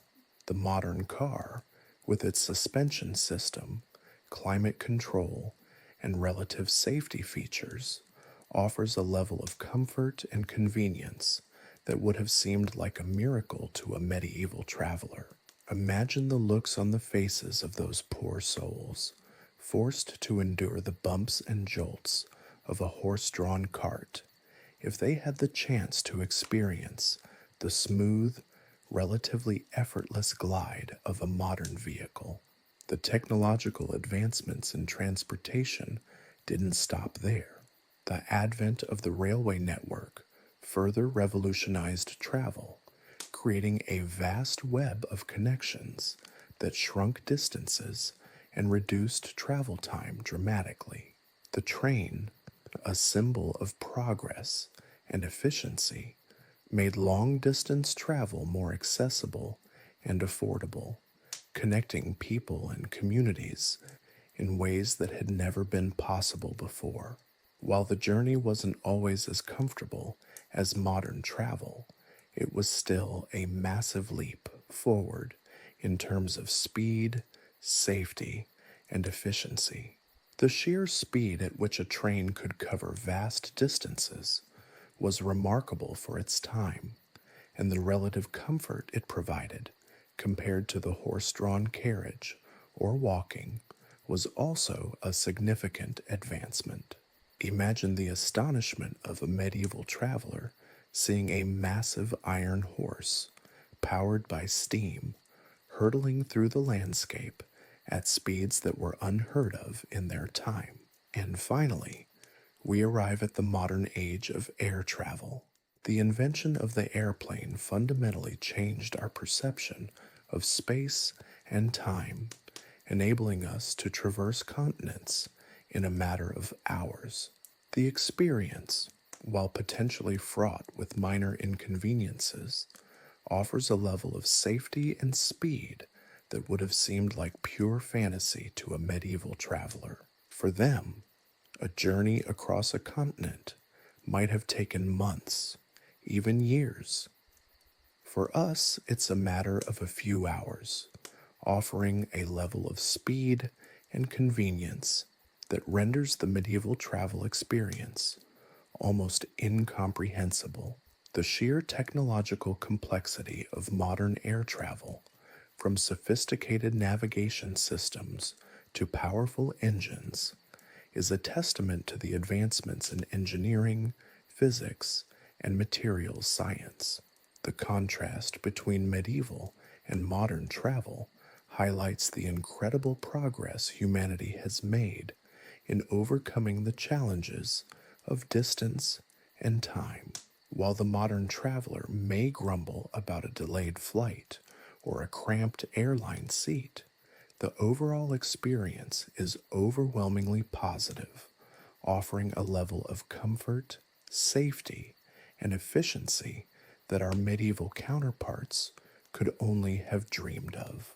The ability to traverse vast distances with relative ease, comfort, and safety is a testament to the remarkable power of technological advancement, and perhaps a reason to appreciate the seemingly minor inconveniences that we may encounter in modern travel. It also serves as a poignant reminder of the remarkable differences between travels that's then and now, and the sheer tenacity and endurance of those who traveled in a time without the benefit of modern technology.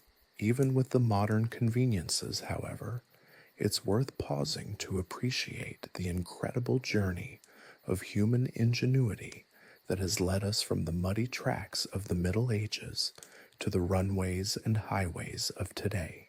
The stark contrast between medieval and modern travel extends far beyond mere speed and comfort. It's a chasm in safety and security, a difference so profound it's almost comical to contemplate. Imagine for a moment the anxieties of a medieval merchant setting off on a long trade journey. The risks weren't limited to the occasional pothole or a grumpy horse. They were existential. Bandits, lurking in the shadows of dark forests or ambushing travelers on desolate stretches of road, were a constant threat. Their motives ranged from simple theft to outright murder, with little hope of recourse for victims. The chances of successfully recovering stolen goods, or even apprehending the criminals, were slim to none. The concept of insurance, let alone travel insurance, was as foreign as a space shuttle to a medieval peasant.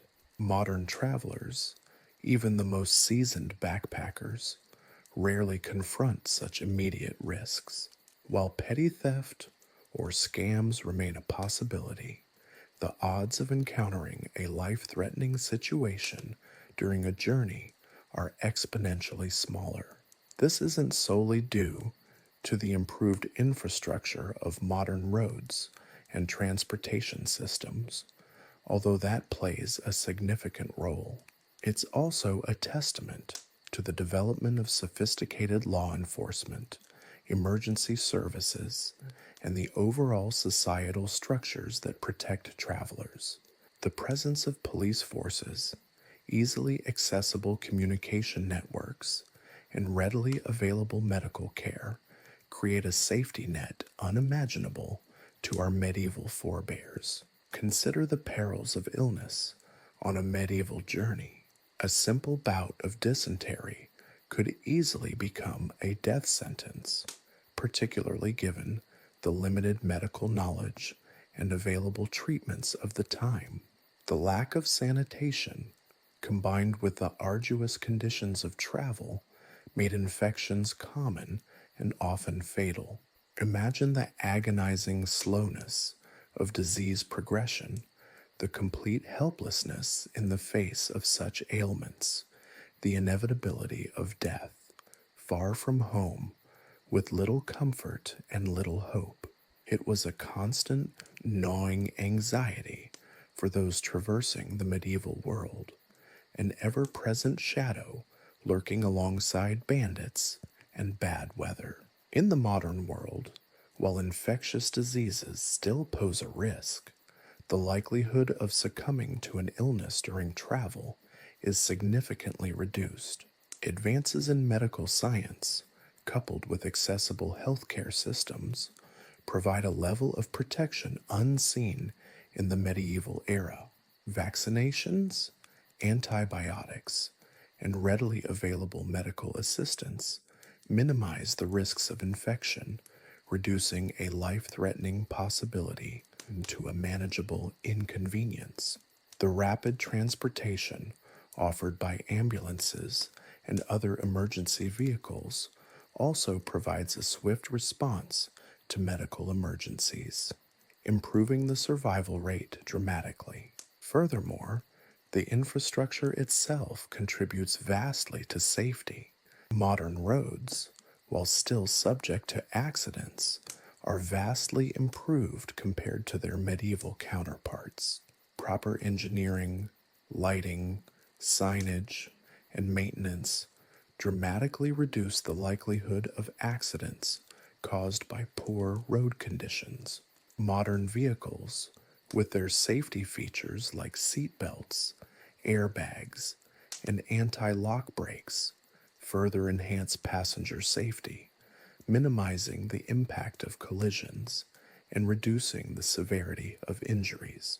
The safety standards enforced in the construction and operation of modern vehicles far exceed anything remotely possible in the medieval period. Medieval bridges, often simple wooden structures or precarious stone constructions, represented significant dangers to travelers. Collapse was a constant risk, especially during periods of heavy rain or flooding. The lack of proper engineering and maintenance meant that these structures were often prone to failure, resulting in injuries or worse.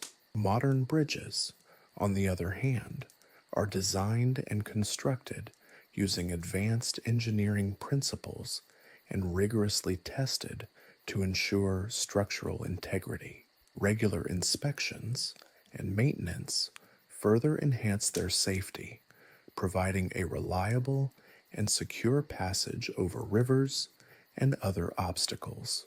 Let's not forget the impact of the environment itself on the safety of medieval travel. Wild animals, from wolves to bears, posed a significant threat, particularly at night or in remote areas.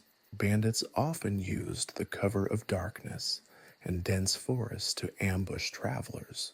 The unpredictability of weather, too, made travel particularly hazardous. Severe storms could flood roads, rendering them impassable. Heavy snow could block mountain passes, trapping travelers in perilous situations. Modern travel, while still subject to the occasional weather delay, is far better equipped to deal with such events.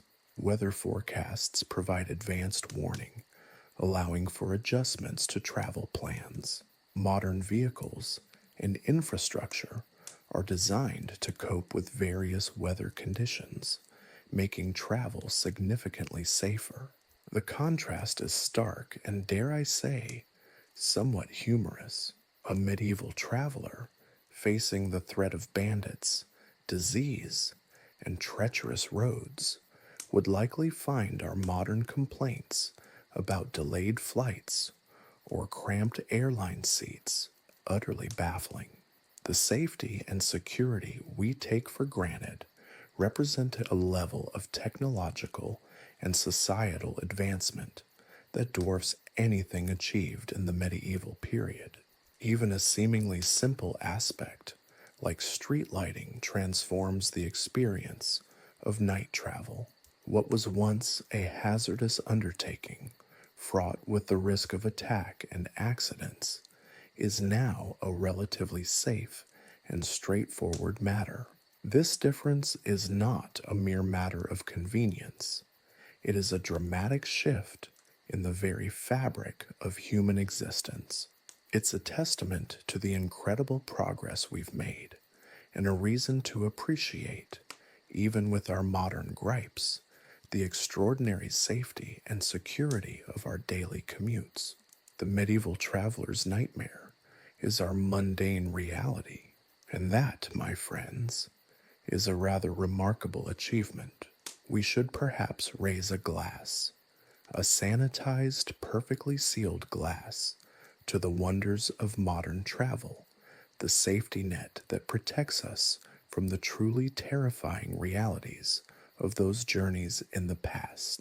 Let's talk about comfort, or rather, the abject lack thereof in medieval travel.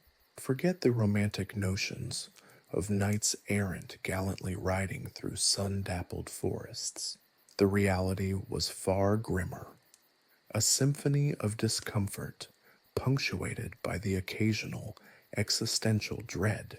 Picture this: you're perched atop a swaying, bone-jarring cart, the stench of unwashed bodies and livestock a constant companion. The relentless sun beats down, baking you alive, or perhaps a torrential downpour soaks you to the bone, turning your meager garments into a clinging, shivering weight. There's no air conditioning, no heated seats, no in-flight entertainment beyond the occasional squabble between your fellow passengers. Consider the sheer physical ordeal. Hours, days, even weeks spent jostling along rutted tracks, your backside screaming in protest against the unforgiving wooden seat. Soreness isn't just a possibility, it's an inevitability. Blisters plague your feet, chafing intensifies with every mile, and the constant vibration threatens to dislodge every internal organ. Modern travelers complain about cramped airline seats. Try spending a week squeezed into a cart with a family of goats, their pungent aroma a constant reminder of your proximity to nature's more unrefined aspects. And the food. Forget Michelin-starred meals, or even a halfway decent airplane snack. Medieval travelers subsisted on a diet of hardtack, stale bread, and whatever meager provisions they could carry or scavenge. Imagine the joy of gnawing on a rock-hard biscuit, while simultaneously battling a swarm of flies, vying for a share of your meager repast. The very notion of refrigeration was beyond comprehension, rendering fresh produce a luxury available only to the wealthiest. Food poisoning wasn't a matter of a slightly upset stomach. It was a potentially fatal affair, a roulette game where the odds were heavily stacked against you. A traveler's diarrhea wasn't merely an unpleasant inconvenience. It was a debilitating condition that could quickly spiral into a life-threatening dehydration. Sanitation, or rather the complete lack thereof, deserves its own special circle of medieval travel hell. Open-air latrines were a luxury. For most, the surrounding countryside served as a convenient and not particularly private restroom. The consequences of this, in terms of hygiene and disease, were catastrophic. Dysentery, typhoid, cholera. These weren't mere possibilities. They were the constant companions of every long journey. The very air you breathed was thick with disease, a grim reminder of the precariousness of life on the road. Modern travelers bemoan the lack of clean bathrooms in rest stops. Imagine facing this lack of any sanitary facilities whatsoever, and the risks it poses to your life. Sleep, that elusive respite from the rigors of travel, was equally precarious. Finding a safe and reasonably comfortable place to rest was a challenge in itself. Inns, when available, were often overcrowded, teeming with vermin and reeking of stale beer and unwashed bodies. Sleeping outdoors exposed you to the elements, the unwelcome attentions of nocturnal predators, and the cold, hard ground. Modern travelers complaining about noisy neighbors or uncomfortable hotel beds should consider themselves immensely fortunate. Their concerns are minuscule compared to the realities of medieval sleep deprivation. Let's compare this to the complaints of the modern traveler, the delayed flight that forces you to spend an extra hour in the sterile but comfortable airport lounge, the crowded train that leaves you with a slightly bruised thigh, the bland airplane meal that insults your palate. These are, let's face it, minor inconveniences compared to the relentless, gut-wrenching discomforts of medieval travel. We complain about minor inconveniences, overlooking that we are seated on a pressurized aircraft, traveling at a speed which dwarfs anything that was available in medieval times. We have our laptops to work or browse the internet. Our phones are in our hands, constantly updated, giving us access to global networks. We can choose any music, any podcast, any book to pass the time. We have a fully stocked bathroom accessible to us. We have food and drinks that are constantly available to us. The contrast is stark, bordering on the absurd. A medieval peasant witnessing a modern traveler complaining about a delayed flight would likely burst into laughter, their mirth born of a mixture of disbelief and sheer unadulterated envy. We, with our relatively pampered existence, whine about a slightly less than perfect experience that could have been at worst a minor inconvenience compared to what the medieval travelers faced. Consider the psychological toll, the constant threat of robbery, the ever-present fear of illness, the sheer exhaustion of the journey. These factors created an environment of chronic stress. Modern travelers experience stress, to be sure, but it pales in comparison to the deep-seated anxieties that plagued medieval travelers. Their lives were always hanging in the balance, an uncertainty only vaguely apparent to us who can pick up our phones and get real-time updates of what's happening globally. Even something as seemingly trivial as lighting makes a profound difference. Modern travelers can move around safely in the evenings, relying on artificial lighting to navigate. Medieval travelers, on the other hand, had limited options and had to be acutely aware of the shadows and potential dangers of the night. The night was synonymous with the potential of ambushes, of being caught out and robbed. The difference between medieval and modern travel isn't just a matter of technological advancement. It's a testament to the fundamental shifts in societal structures, safety nets, and security systems. It's a stark reminder of how far we've come and how much we have to be grateful for, even amidst our first world problems. So next time you find yourself complaining about a cramped airplane seat or a delayed train, remember the medieval traveler and offer a silent toast of perfectly sanitized, temperature-controlled beverage to the wonders of modern transport. Their nightmare is our mundane reality, and that, my friends, is something to celebrate with a healthy dose of darkly humorous appreciation. The psychological toll of medieval travel was immense, a constant pressure cooker of anxieties that modern travelers, even in the face of delays and cancellations, could scarcely imagine. For the medieval traveler, the journey itself was a gamble, a daily roll of the dice against fate. Disease, robbery, and starvation were not abstract threats. They were tangible, ever-present realities that gnawed at the edges of consciousness. A simple cough could signal the onset of a deadly illness. A stray shadow in the forest could herald an ambush, and the dwindling supply of provisions was a constant reminder of their vulnerability. Consider the sheer uncertainty of the journey. Modern travelers, armed with GPS, detailed maps, and real-time traffic updates, have a reasonable expectation of reaching their destination. Their itinerary, while sometimes disrupted, is generally predictable.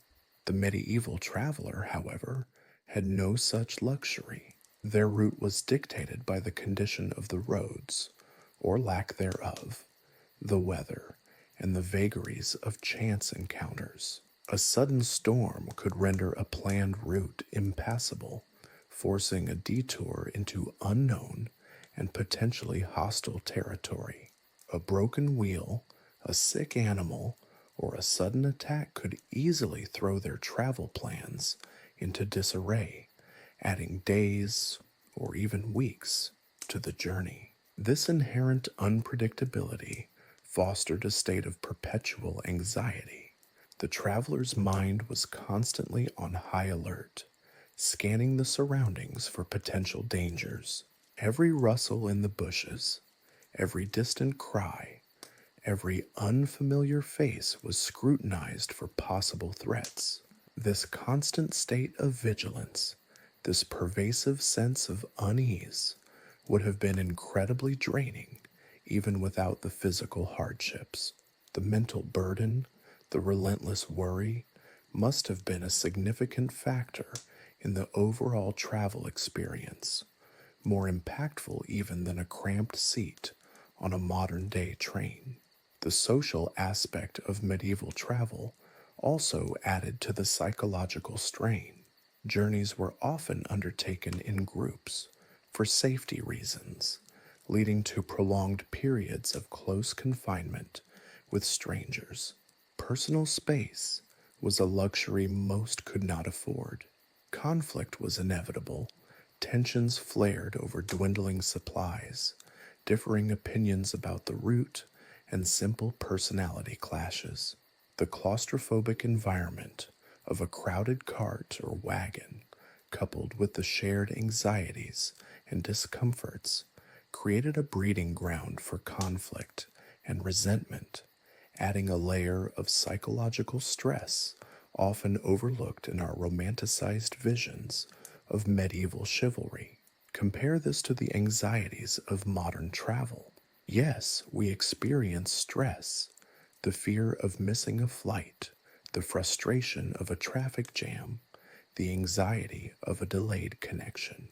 But these are mostly anxieties rooted in inconvenience, in disruption of schedules. While frustrating and sometimes significant, they rarely pose a direct threat to our physical safety or our very survival. The stakes are dramatically different. Take, for instance, the fear of flight. For some, the anxiety stems from the risk of a crash, a very real fear, but one statistically insignificant compared to the risks of medieval travel. Yet, this fear is often met with a level of support and preparation. Airplanes are routinely checked, safety regulations are in place, and we have access to instant information and communication. The medieval traveler had none of these comforts. Their anxieties were based in immediate, tangible threats, not abstract possibilities. The sense of isolation and disconnect also differed greatly.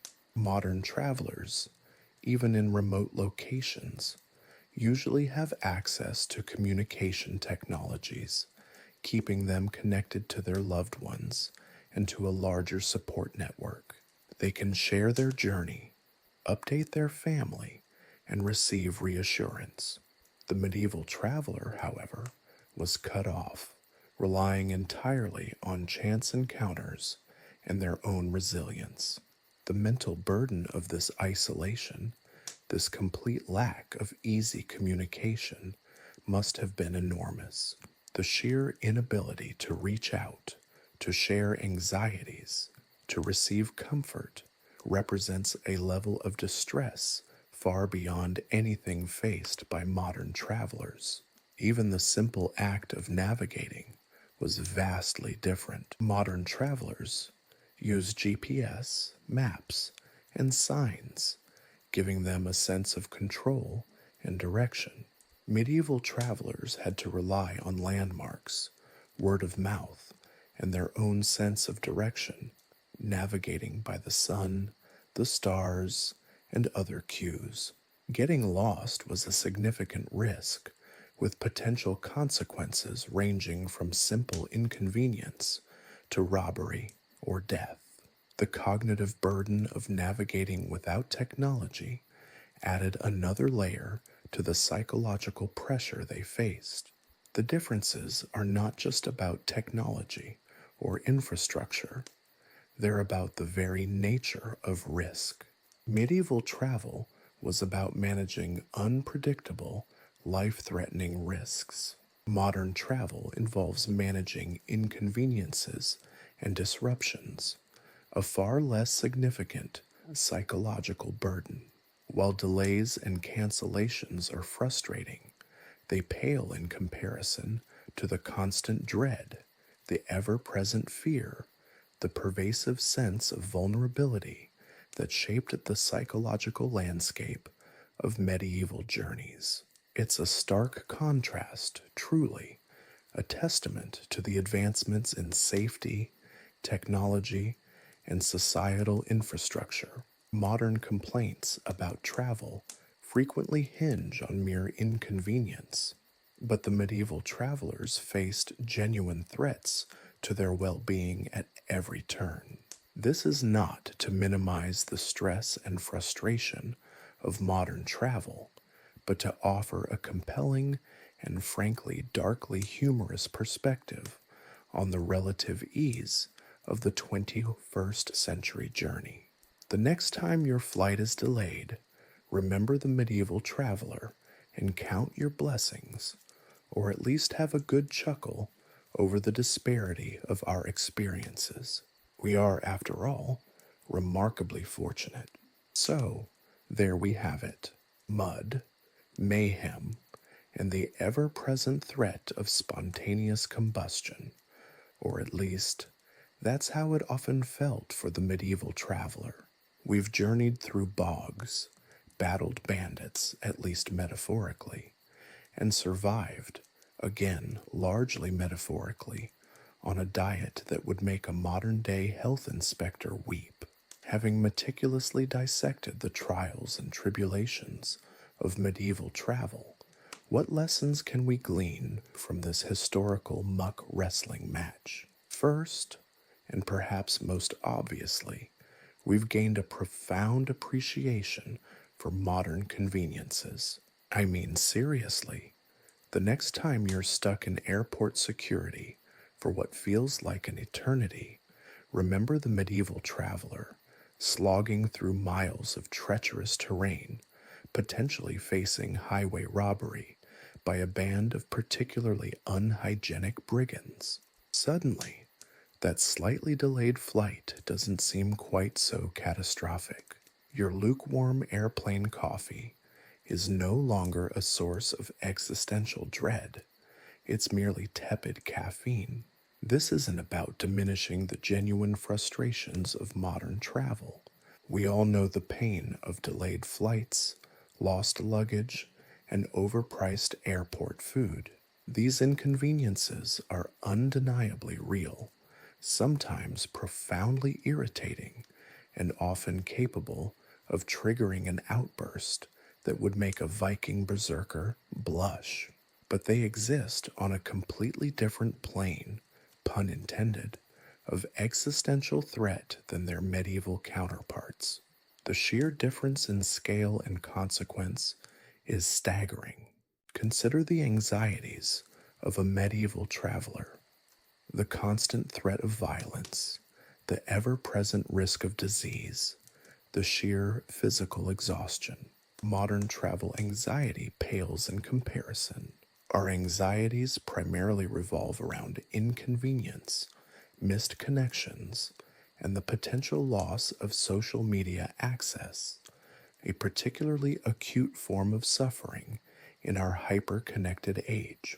Furthermore, this exploration forces us to confront the profound advancements in infrastructure, technology, and societal structures that have shaped our modern world. We take for granted the seemingly mundane aspects of travel: well-maintained roads, reliable transportation, readily available communication, and robust safety measures. These are not simply improvements. They represent a fundamental shift in the very nature of travel, transforming it from a life-threatening gamble into a relatively safe and predictable experience. We have moved from traversing perilous landscapes to soaring above them in aluminum tubes. We should pause to appreciate that. Beyond the sheer technological leap, the contrast also highlights the evolution of our collective understanding of risk. For the medieval traveler, risk was a palpable, ever-present reality. It was woven into the fabric of daily existence, a constant companion on every journey. Modern risks are often far more abstract and statistically based, allowing us a degree of control that was inconceivable to our medieval predecessors. One can argue that this understanding of risk is also a part of the technological advancement. We have sophisticated systems in place to mitigate risks, from rigorous safety regulations to advanced weather forecasting. This allows us to focus on the inconveniences of travel rather than its inherent dangers, a luxury our medieval counterparts could only dream of. Of course, our modern obsession with efficiency and predictability has its own drawbacks. We've become accustomed to a level of control that can foster impatience and a sense of entitlement when things don't go exactly as planned. Perhaps a dose of medieval travel perspective might help us appreciate the smaller victories, the unexpected detours, and the unpredictable nature of life itself. The enduring human desire for exploration and connection remains a constant throughout history. Medieval travelers risked their lives for trade, pilgrimage, or simply to see the world beyond their immediate surroundings. We too are driven by a similar spirit, though our methods are vastly different. We travel for business, leisure, and personal growth, utilizing technologies and infrastructure that our ancestors could scarcely have imagined. However, the underlying motivations haven't changed dramatically. The desire for new experiences, the yearning for connection, the human need to explore the unknown, these remain fundamental aspects of the travel experience, transcending time and technology. Ultimately, the lessons learned from our medieval journey are multifaceted. We gain an appreciation for modern conveniences, a more nuanced understanding of risk, and a renewed perspective on the enduring human spirit of exploration. The next time you're stuck in a traffic jam or dealing with a delayed flight, remember the medieval traveler, and perhaps the annoyance might just seem a little less, well, medieval. Perhaps you might even find a dark, slightly morbid chuckle in the stark contrast of our experiences. And who knows, that might make the wait a little more bearable. This journey through medieval travel has served as more than just a historical excursion. It's been a stark reminder of the extraordinary progress humanity has made, a testament to our ingenuity and our capacity for innovation. It's also provided a unique lens through which to view our own modern anxieties, highlighting the relative triviality of many of our everyday travel frustrations. While complaining about the lack of legroom on a plane is undeniably valid, it carries a vastly different weight than the fear of bandits or dysentery. In the end, the historical echoes of medieval travel resonate far beyond the dusty pages of ancient chronicles. They provide a rich tapestry of lessons, shaping our understanding of progress, resilience, and the enduring human spirit.